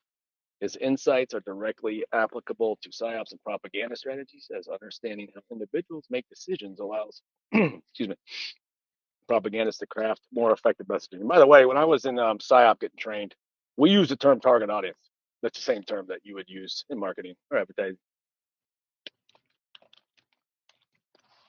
War on the Mind. This is number. Sorry. What was that book that you just mentioned again? The Psychology of Influence And Persuasion. and Persuasion. And that's by Robert Cialdini. So Cialdini, and that was 1984. that was written in 1984. How about that? Number 7, War on the Mind: the military uses and abuses of psychology. This is Peter Watson, 1978, my birth year. Watson explores how psychological techniques have been employed by military, particularly during the Cold War, but to manipulate both soldiers and civilians. His investigation of psyops, mind control, and psychological warfare provide historical context for how these methods have evolved in modern warfare strategies. So that's more from a like sort of warfare tactical. That's more for people who are interested in how like what I did kind of was applied. Not that I did all the things, and I'm just saying like what I was trained to do kind of. So it's more of a military application. PSYOP being applied by, different, it has different, what CIA does, versus what military does versus what, RAND Corporation does. Those are different approaches clearly, and what, capability and capacity. So here's number 8, amusing ourselves to death. That's public discourse, amusing ourselves to death, public discourse in the age of show business. So this is more looking at the entertainment industry, pop culture. This is by Neil Postman. This is 1985. And he argues that TV and mass media have reduced public discourse to entertainment, prioritizing emotional and superficial content over reasoned debate, framing the debate, framing the discussion, framing the narrative. It goes back to that tactic we've talked about. I don't know, we've repeated 20 times now, framing the narrative. Pop culture is really good at that. If you want to influence hearts and minds, guess what? Music, movies, like you were talking about earlier, Derek. Poop culture? What? Pop culture? Yeah, exactly. Like Mario West, good friend of ours. Poop culture. He says that. Yeah. Poop culture. Yeah, that's that pretty much sums it up. Because it's not really. It's yeah. His critique, and honestly, it's like these people understand culture as a topic, as a subject, and they understand how to influence it. And culture, cult is really just like a short word for culture. And you got certain defining, people use the word cult. It's like they don't understand it. It's culture, and it has a negative connotation, but it's like people that you got to understand people's beliefs, their behaviors. This is how you influence people. And you can create culture creators. You've heard that term. Well, what is poop culture? What's pop culture? Culture creators, right? I mean, because we're talking about public, like back in the day when hip hop used to be, it was a conscientious thing as opposed to all of a sudden gangster rap comes around, NWA, and a lot of people, I was listening to them back in fifth grade, man. And for real. And and because we were exposed, that was, during my, I'm Gen X, and it's like, that's when that first popped up. And then we've seen all the stuff that's happening now in the hip hop world. And back in the day, there's a lot of connections between CIA, you had the Highway Ricky Ross situation with the introduction of the crack cocaine into the certain areas and neighborhoods, and this was where the reporter was suicided. CIA, and that's that was part of that whole gangster rap culture, man. And do you remember the sort of making fun of that remember that movie CB4 that was kind of making fun of With Chris NWA? Rock, yeah. Yeah, yeah. This was back when I actually watched movies, man.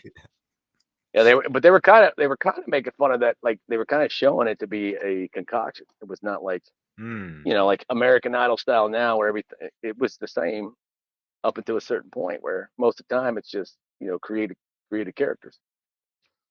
So, and these people understand that pop culture influences more, not just, it's not the pop culture, it's the music. They take music and cinema and television and they manipulate it in the way they want because they understand how powerful it is. I mean, it's that old ancient, like the drama and the comedy, the tragedy and hope, Yeah, and I mentioned this in a couple shows before, even with the Corey Angelet, with the Freedom Summit. The second one's coming up in like a week. That's cool. I mentioned the whole fact that like these controllers and stuff, they're trying to recruit the best and the brightest and the most talented to be those people to give the most shine and attraction to these things, to kind of have that manipulation. And then it's this. Voila. Yeah. Right? Yeah. And it's like, hey, we're going to elevate you to God status, but you have to sign on that dotted line. Sell, like Bob Dylan said, sell your soul to the devil. The crossroads. I mean, they were talking. I mean, what does that mean? We see a lot happening recently with like some of that, and like it's saturation with the Diddy thing, but it's like, I mean, anybody that thinks pop culture or any sort of like, it's like, and didn't like American Idol kind of show everybody that stars are made or created? Isn't that what that was all about? That's what I took that as. That's what I was like. Oh, they're revealing. It's called what's the term for that? It's not really a SAP term, but it's called revelation of the method. Mm-hmm. Yeah. Hidden in plain There's sight. recruiters for everything right now. Yeah. So, so number 8, amusing ourselves to death. Wait, already. Okay, so he argued. I went over that. So number 9 was the rape of the mind. That's a great title. A little over the top there, but the psychology of thought control, menticide, and brainwashing. And this is from I believe it's a Dutch guy. It's Joost, Joost Meerloo, Meerloo. And this is 1956. That's called The Rape of the Mind. That tells you exactly what he's thinking about this topic. It's the psychology of thought control. It's literally, he's comparing it to rape, menticide, and brainwashing. Menticide.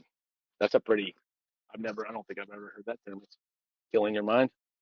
It's an exploration of brainwashing techniques used by totalitarian regimes. It's crucial for understanding the darker application of Psyops.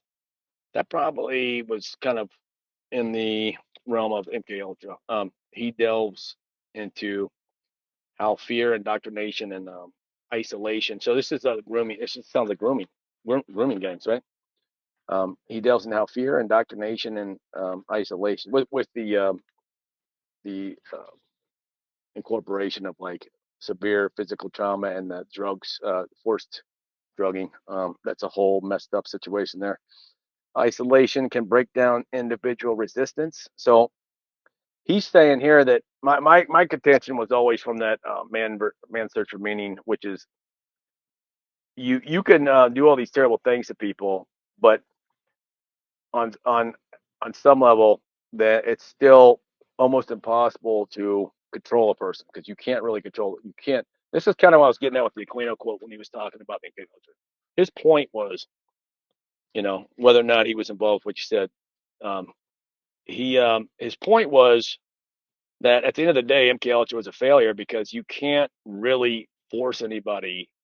You can't really control people's mind in that way because at the end of the day, they have free will, whatever you want to call it. And at the end of the day, they're going to choose to do what they choose to do. And so his contention was, that it was silly waste of time. You can influence people to do what you want. But like I said earlier, that's like, that's sometimes it works, sometimes it doesn't, no matter what. When they get, kind of like what we're talking about, when they get to the biological Delgado stuff, then that egg is cooked. And it's like, there ain't much unless you can literally do the matrix thing, and that's just a whole bunch of speculation, but we'll get into that some other time. Yeah. So I think a lot more people are waking up from, that splitting of their minds, than they ever planned on too. People are yeah, growing there's older, realizing. I'm never going to discount the ability of psychological influence and manipulation for sure. I do think there's a line there where it's like once you start crossing over into some of the things we're talking about, like that's kind of a no man. That's a point of no return, and that's that's almost biblical and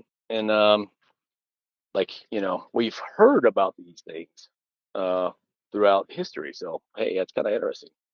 Um, so let's go to number 10, Dark Persuasion: A History of Brainwashing from Pavlov to Social Media. So we've all heard of Pavlov. That's by Joel Dimsdale, 2021, so more recent.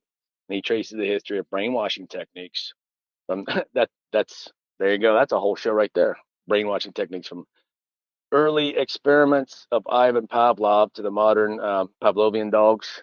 Using the noise and the hunger, and I don't know if it's shock treatment. I think it was just noise.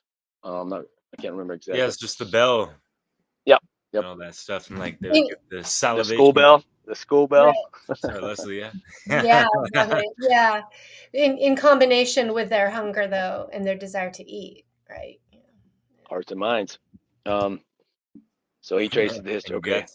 guts. What's that? What's that? And guts, I guess. With that hunger. Absolutely. But yeah. Yeah. Oh yeah. That's a deep guttural feeling for sure. His work is critical for understanding how psychological manipulation has evolved. And it's just a list of books I put together. I thought was what I thought was the sort of the best for people to kind of look into if they want to understand psyop propaganda. And some of them more, it's a spectrum. So his work is critical for this book was critical for understanding how psychological manipulation has evolved, particularly through digital platforms, which that's very important for us today. It's still important to understand the foundation of the grammar, the grammar, the trivium aspect of grammar. The Power Elite by C. Wright Mills. And this is 1956. Now, I'm just going to point out, I'll make a point here. These books that were written, more than 50, 100 years ago, probably a good idea to read those because nothing's new under the sun, as the saying goes, right? And what you'll see, like I said before, it's like we're just talking about deception here. This ain't rocket science, And there's just a million different ways there's a million different degrees between that, but it's all deception, really. So this book is he examines how a small. It's kind of like the book you just brought up. Was it who's the English guy you brought up, Derek? Dr. Coleman, Club of Rome. Yeah, Coleman. 8300. So Power Elite.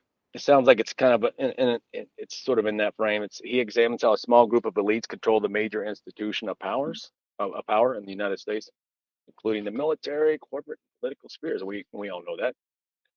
he argues that these elites use their control of media and propaganda to shape public opinion and maintain their dominance. This is back in '56. CIA and the Cult of Intelligence. This is Victor Marchetti, John Marks, 1974. So Marchetti and Marks exposed the covert operations of the CIA. This is probably a spicy one, including its use of psyops and propaganda to manipulate global political events. False flags, anyone? This book provides a detailed look at how intelligence agencies use psychological warfare to control narratives and public perception. See, like I was saying before, PSYOP and propaganda, PSYOP especially, there's different formats and there's different angles and there's different organizations, and depending upon how it's the organization and what they're actually trying to do, public, private sector. I mean, it's just a nonstop saturation of propaganda and influence and manipulation.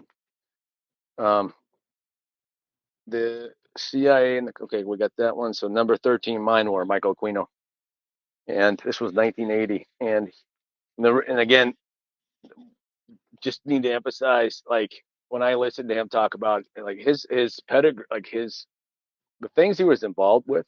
Again, he did PSYOP, just like we had the same MOS. So he was a 37 Foxtrot, I was a 37 Foxtrot, that's PSYOP specialist. The things that he talked about, I was able to vet everything he said about, like when he started talking about the military stuff, like I knew he was on point. But then he started talking about things and I'm like, oh, he was involved with shit. So that's why I think it's really important to not underestimate Mind War, and it's free. It's free. I actually I shared that PDF on that Minds Under Influence group on Facebook. So he's a key figure in the development of psychological operations. So he kind of set the stage for it. He's like a founding father, if you will, within the U.S. military. And he outlines the concept of mind war, where psychological operations are used not to influence enemy forces, but to manipulate the perceptions. Oh, I'm sorry, not just to influence enemy forces, but to manipulate perceptions of civilian populations on a global scale. And he argues that modern warfare should prioritize psychological influence over physical destruction. That's kind of what I was getting at before, which that doesn't really align with what what we were told about the guy. Not saying that you're not, Leslie, what you're saying. I'm not debating that. It might very well be true, but that was something that I seen pretty consistent in his interviews when I was trying to get at the interviews with just the PSYOP stuff. And so mind war is essential for understanding the evolution of psychological warfare in the digital age. He was talking about things way back, a while back that are now like reality. So that's definitely worth looking into. Leslie, if you check out the on that Facebook group, it's one of the files I dropped in there. It's on archive too. Let's see. So that was number 13. I think that's all I got there. Yep. That's all the books I picked out. I think that are probably best for people to, or at least a good foundational study. And then how about some quotes, and then we'll wrap it up if that sounds good, because I think I'm about ready. Yeah. Time to eat. Absolutely. All right. So top 10 quotes. So all the world's a stage, and all the men and women are merely players. That's Shakespeare. And that's basically, it's highlighting the idea that much of what we perceive as reality is performance. It's just pretty self-explanatory. I think everybody knows that one. Number 2, the conscious and intelligent manipulate. This is a big one. This is Bernays. The conscious and intelligent manipulation of the organized habits. The conscious and intelligent manipulation. So that's showing that there's people behind it, conscientiously and intelligently manipulating. Very important. Of the organized habits and opinions of the masses is an important element in democratic society. Democratic society. He's regarded as the father of public relations, captures the essence of, and we all kind of understand what democratic society, it's, the machinations of that, right? which is very important. When you listen to Bernays, you got to understand he's speaking from the perspective of he knows how things really work. I'm gonna wrap this up, Derek. My man Derek, it's probably what 3 o'clock over there. Bernays, he's got such a work ethic, man. Props to you, but constantly hustling. Um, Bernays is coming from the perspective of he knows how things really work. He's presenting these the way he writes, though. It's like he's presenting it in a palatable way. Very important figure. This quote underscores deliberate and strategic efforts to shape public opinion, revealing how democracy can be influenced by manipulation of mass perceptions. So democracy is all about deception, influence, mob rule. It's oligarchical in nature and actuality. Whoever controls the media controls the mind. That's Jim Morrison. Now, it's attributed to him. I could see him saying that. And if he was involved with what we're talking about, strange scenes at Laurel Canyon, like his father was he was one of the he was the admiral at the Gulf of Tonkin, which is what kicked off the Vietnam War, which is said to be a false flag. That's his father. That's Jim Morrison's father, and he was involved with that strange scenes at Laurel Canyon. I would recommend everybody check that out too. David McGowan wrote that. That's probably an archive too, and that talks about how most of the hippie, the influential artists and stuff, they were involved in an operation. um, in wartime, truth is so precious that she should always be attended to a bodyguard of lies. Winston Churchill, one of the most effective propagandists in history.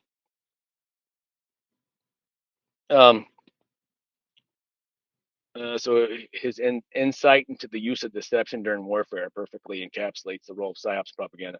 His insight into the use of deception, isn't that interesting?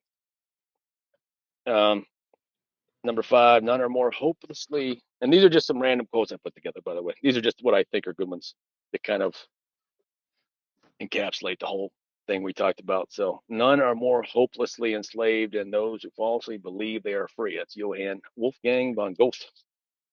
And he's talking about the invisible chains of psychological manipulation.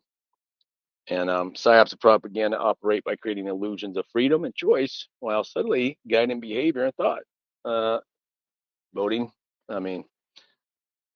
Does anyone have faith in that process? I don't know. I don't think so. Seems like they do, but it's like they were kind of showing people that they shouldn't. All right. If you repeat a lie often enough, it becomes a truth. Joseph Goebbels. Number 7, it is easier to. This is the Mark Twain quote, Derek, that I was thinking of earlier. I couldn't quite recite. It is easier to fool people than to convince them that they have been fooled. Mark Twain. He was actually really good friends with Tesla, which I think people should look into. A lot of people think Tesla's a psyop, but I don't think so. There's some interesting stuff back and forth communication between Mark Twain and Tesla. I would recommend people checking that out. Fascinating. So, let's see here. Dostoevsky, Fyodor I always have trouble with this. Dostoevsky, even though my name's kind of like in that, my family's from that area, that region. The best way to keep a prisoner from escaping is to make sure he never knows he's in prison. There you go. In our age, it's number 9. In our age, there is no such thing as keeping out of politics. All issues are political issues, and politics itself is a mass of lies, evasions, folly, hatred, and schizophrenia. Real quick, we brought his book up before. Can you guess who that is? 1984. That's Mr. Orwell. And I think George Orwell that's his pen name. I think his mentor was Aldous Huxley. And isn't it interesting how those two views, 1984 versus Brave New World, kind of represent the old sort of Soviet system versus the new, the capitalism versus the communism paradigm, dialectic. And then here's the last one, guys. Number 10, propaganda is the executive arm of the invisible government. That's Edward Bernays. Powerful. I really want to get a list of these quotes too. I will probably not right now, but I will make sure I'll put all that stuff in that Facebook group, and then I'll make it to where you can copy and paste it. So anyway, there you have it. That's amazing stuff. Really helping to expand our minds to this reality. Yeah. So, Adam, where can people access your information? I have a basically I created a Facebook group to kind of I'm gonna go store all of this. I'm gonna make an effort to put all this into posts. I'll there's quite a bit there right now, but it's Minds Under Influence. It's a Facebook group, so any of my friends they can. It's free to join. It's an open group. I had to pause the Jungian group for a bit because it's a lot of work and I wasn't seeing a lot of interaction there. And I kind of made a mistake and made it a private group, I found out my Facebook account's getting sort of shadow banned. So, but Mine's Under Influence, and there's quite a bit there. I'll come up with some idea and I create some kind of post for that. But I'll make sure I get all these notes that I created and I'll format them and I'll post them in there. So Mine's Under Influence. So anybody that's a Facebook friend, I put my last name there, so it's Adam Perleika at Facebook, Praleika. Yeah, it's a beautiful name. I like that shit. Yeah, it is. Cool. Yeah. Caught me off guard. I had to change it so my man, like video. I was like, oh, okay, cool. What's that? Say again. You caught me off guard when I first saw that, but I was like, yeah, that's what's up. I had to change it because I'm trying to meet all my cousins overseas, and well, they would see my name and they don't realize because I haven't met many of them, So like, oh, I have to change my name, and so I figured that might, So Adam Alexander, that's my middle name, but Perleika's the last name, so Praleika. Yeah. Well, hopefully you're finding another maybe neutral place to store your information as well, like a hasn't been website touched or there. something. Too bad. Yeah, hasn't been touched there. So Yeah, um, good. so Yeah. anyway, yeah, hop on All there. right. And Well, valuable I'll get all stuff. these notes. I want to thank you for being here and taking your time, and thanks to all our viewers and listeners, people tuning in today live. That's awesome. The comments, and people can access this on our Dissolving the Divide channel and or live on YouTube. And then I imagine, Derek, you'll get it up on our other platforms as well. Props to Derek and Leslie. Thank Super you. amount of work, you guys. Derek and Leslie. Obviously your presence always adds 10x to the discussion. And Derek, got to give him props for his hustle, man. Yeah, True working hustle, hard bro. and great editing, and yeah. It's like what time is it there, Derek? It's like 3 in the morning.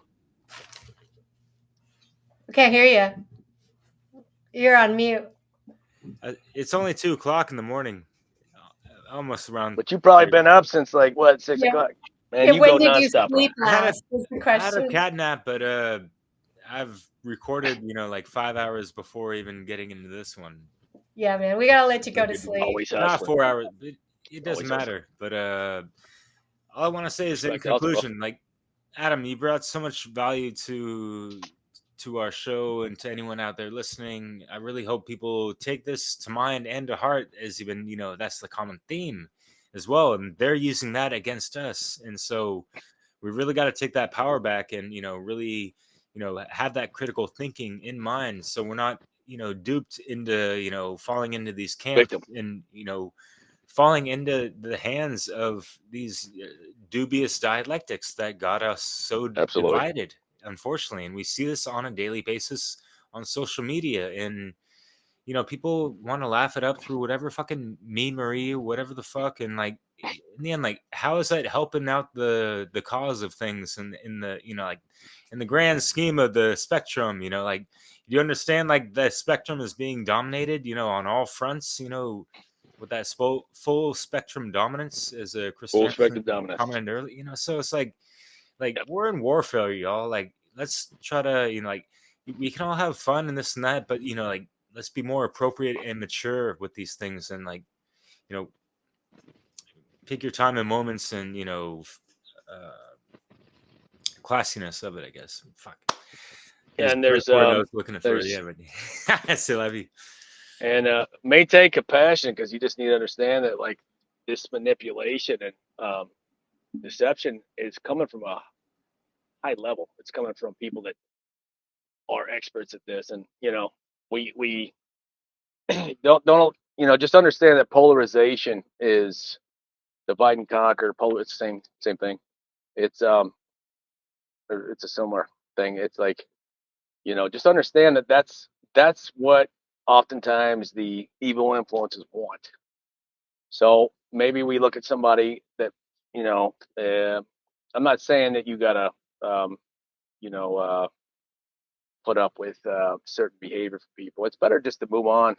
But when you allow yourself to be fall into that trap of polarization, and you allow it to influence your actions, your heart, mind, and deeds.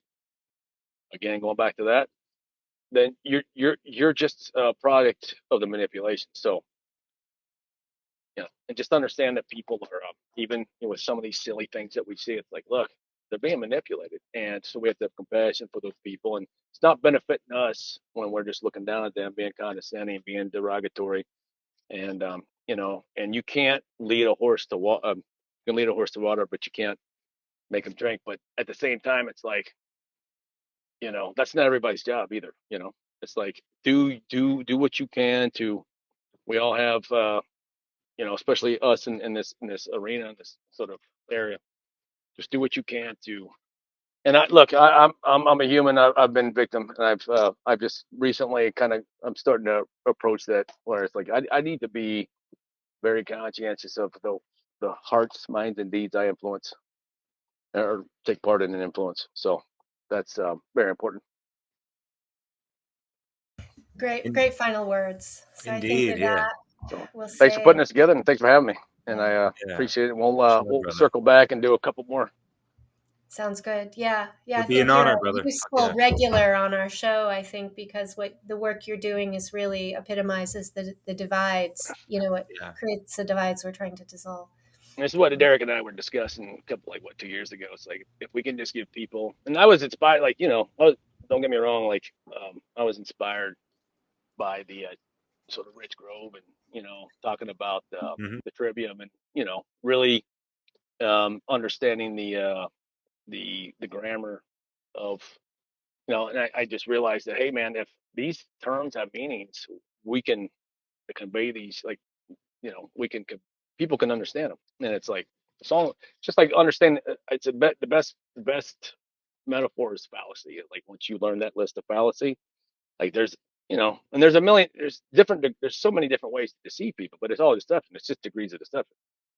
It's on a spectrum, but it's all the same thing. It's like really just deception. That's all we're talking about. Manipulate. So Yeah. once you understand the nomenclature and the grammar, once you understand. So anyway. Yeah, when you see it, it has less power over you. So Yeah, absolutely. Because Yeah. it's like the monster in the closet. It's like, no, it's that's just shadow. right. It's not so scary when you can see through it. Yeah, for what it is. Absolutely. All right. Well, Okay, guys. Thanks a lot. time to say Appreciate it. goodnight. Thank you. Thank Bon y'all. appetit. Much love, yo. Respect. Bye. I know I What gotta to go do? eat too. I haven't A eaten. bientôt. Right on. Cheers. Adios. Yeah. Ciao. A bientôt. Introducing Minds Under Influence podcast. Ready to dive deep into the world of psychological operations, propaganda, and the strategies that shape our perceptions? Join us on an eye-opening journey as we unravel the secrets behind mind manipulation, cultural influence, and more. Uncover the tactics governments, intelligence agencies, and even the private sector use to sway opinions and behaviors. From historical case studies to modern-day examples, we'll explore it all. Expand your understanding of the human mind, learn to spot manipulation, and gain insights into how these techniques impact our lives. It's time to decode the psychology behind the headlines. Follow us for intriguing discussions, expert insights, and thought-provoking revelations. Don't miss out on enlightening conversations that will change the way you perceive the world around you. Tune into Minds Under Influence and be part of the community exploring the power of influence, one episode at a time. Subscribe now on your favorite podcast platform.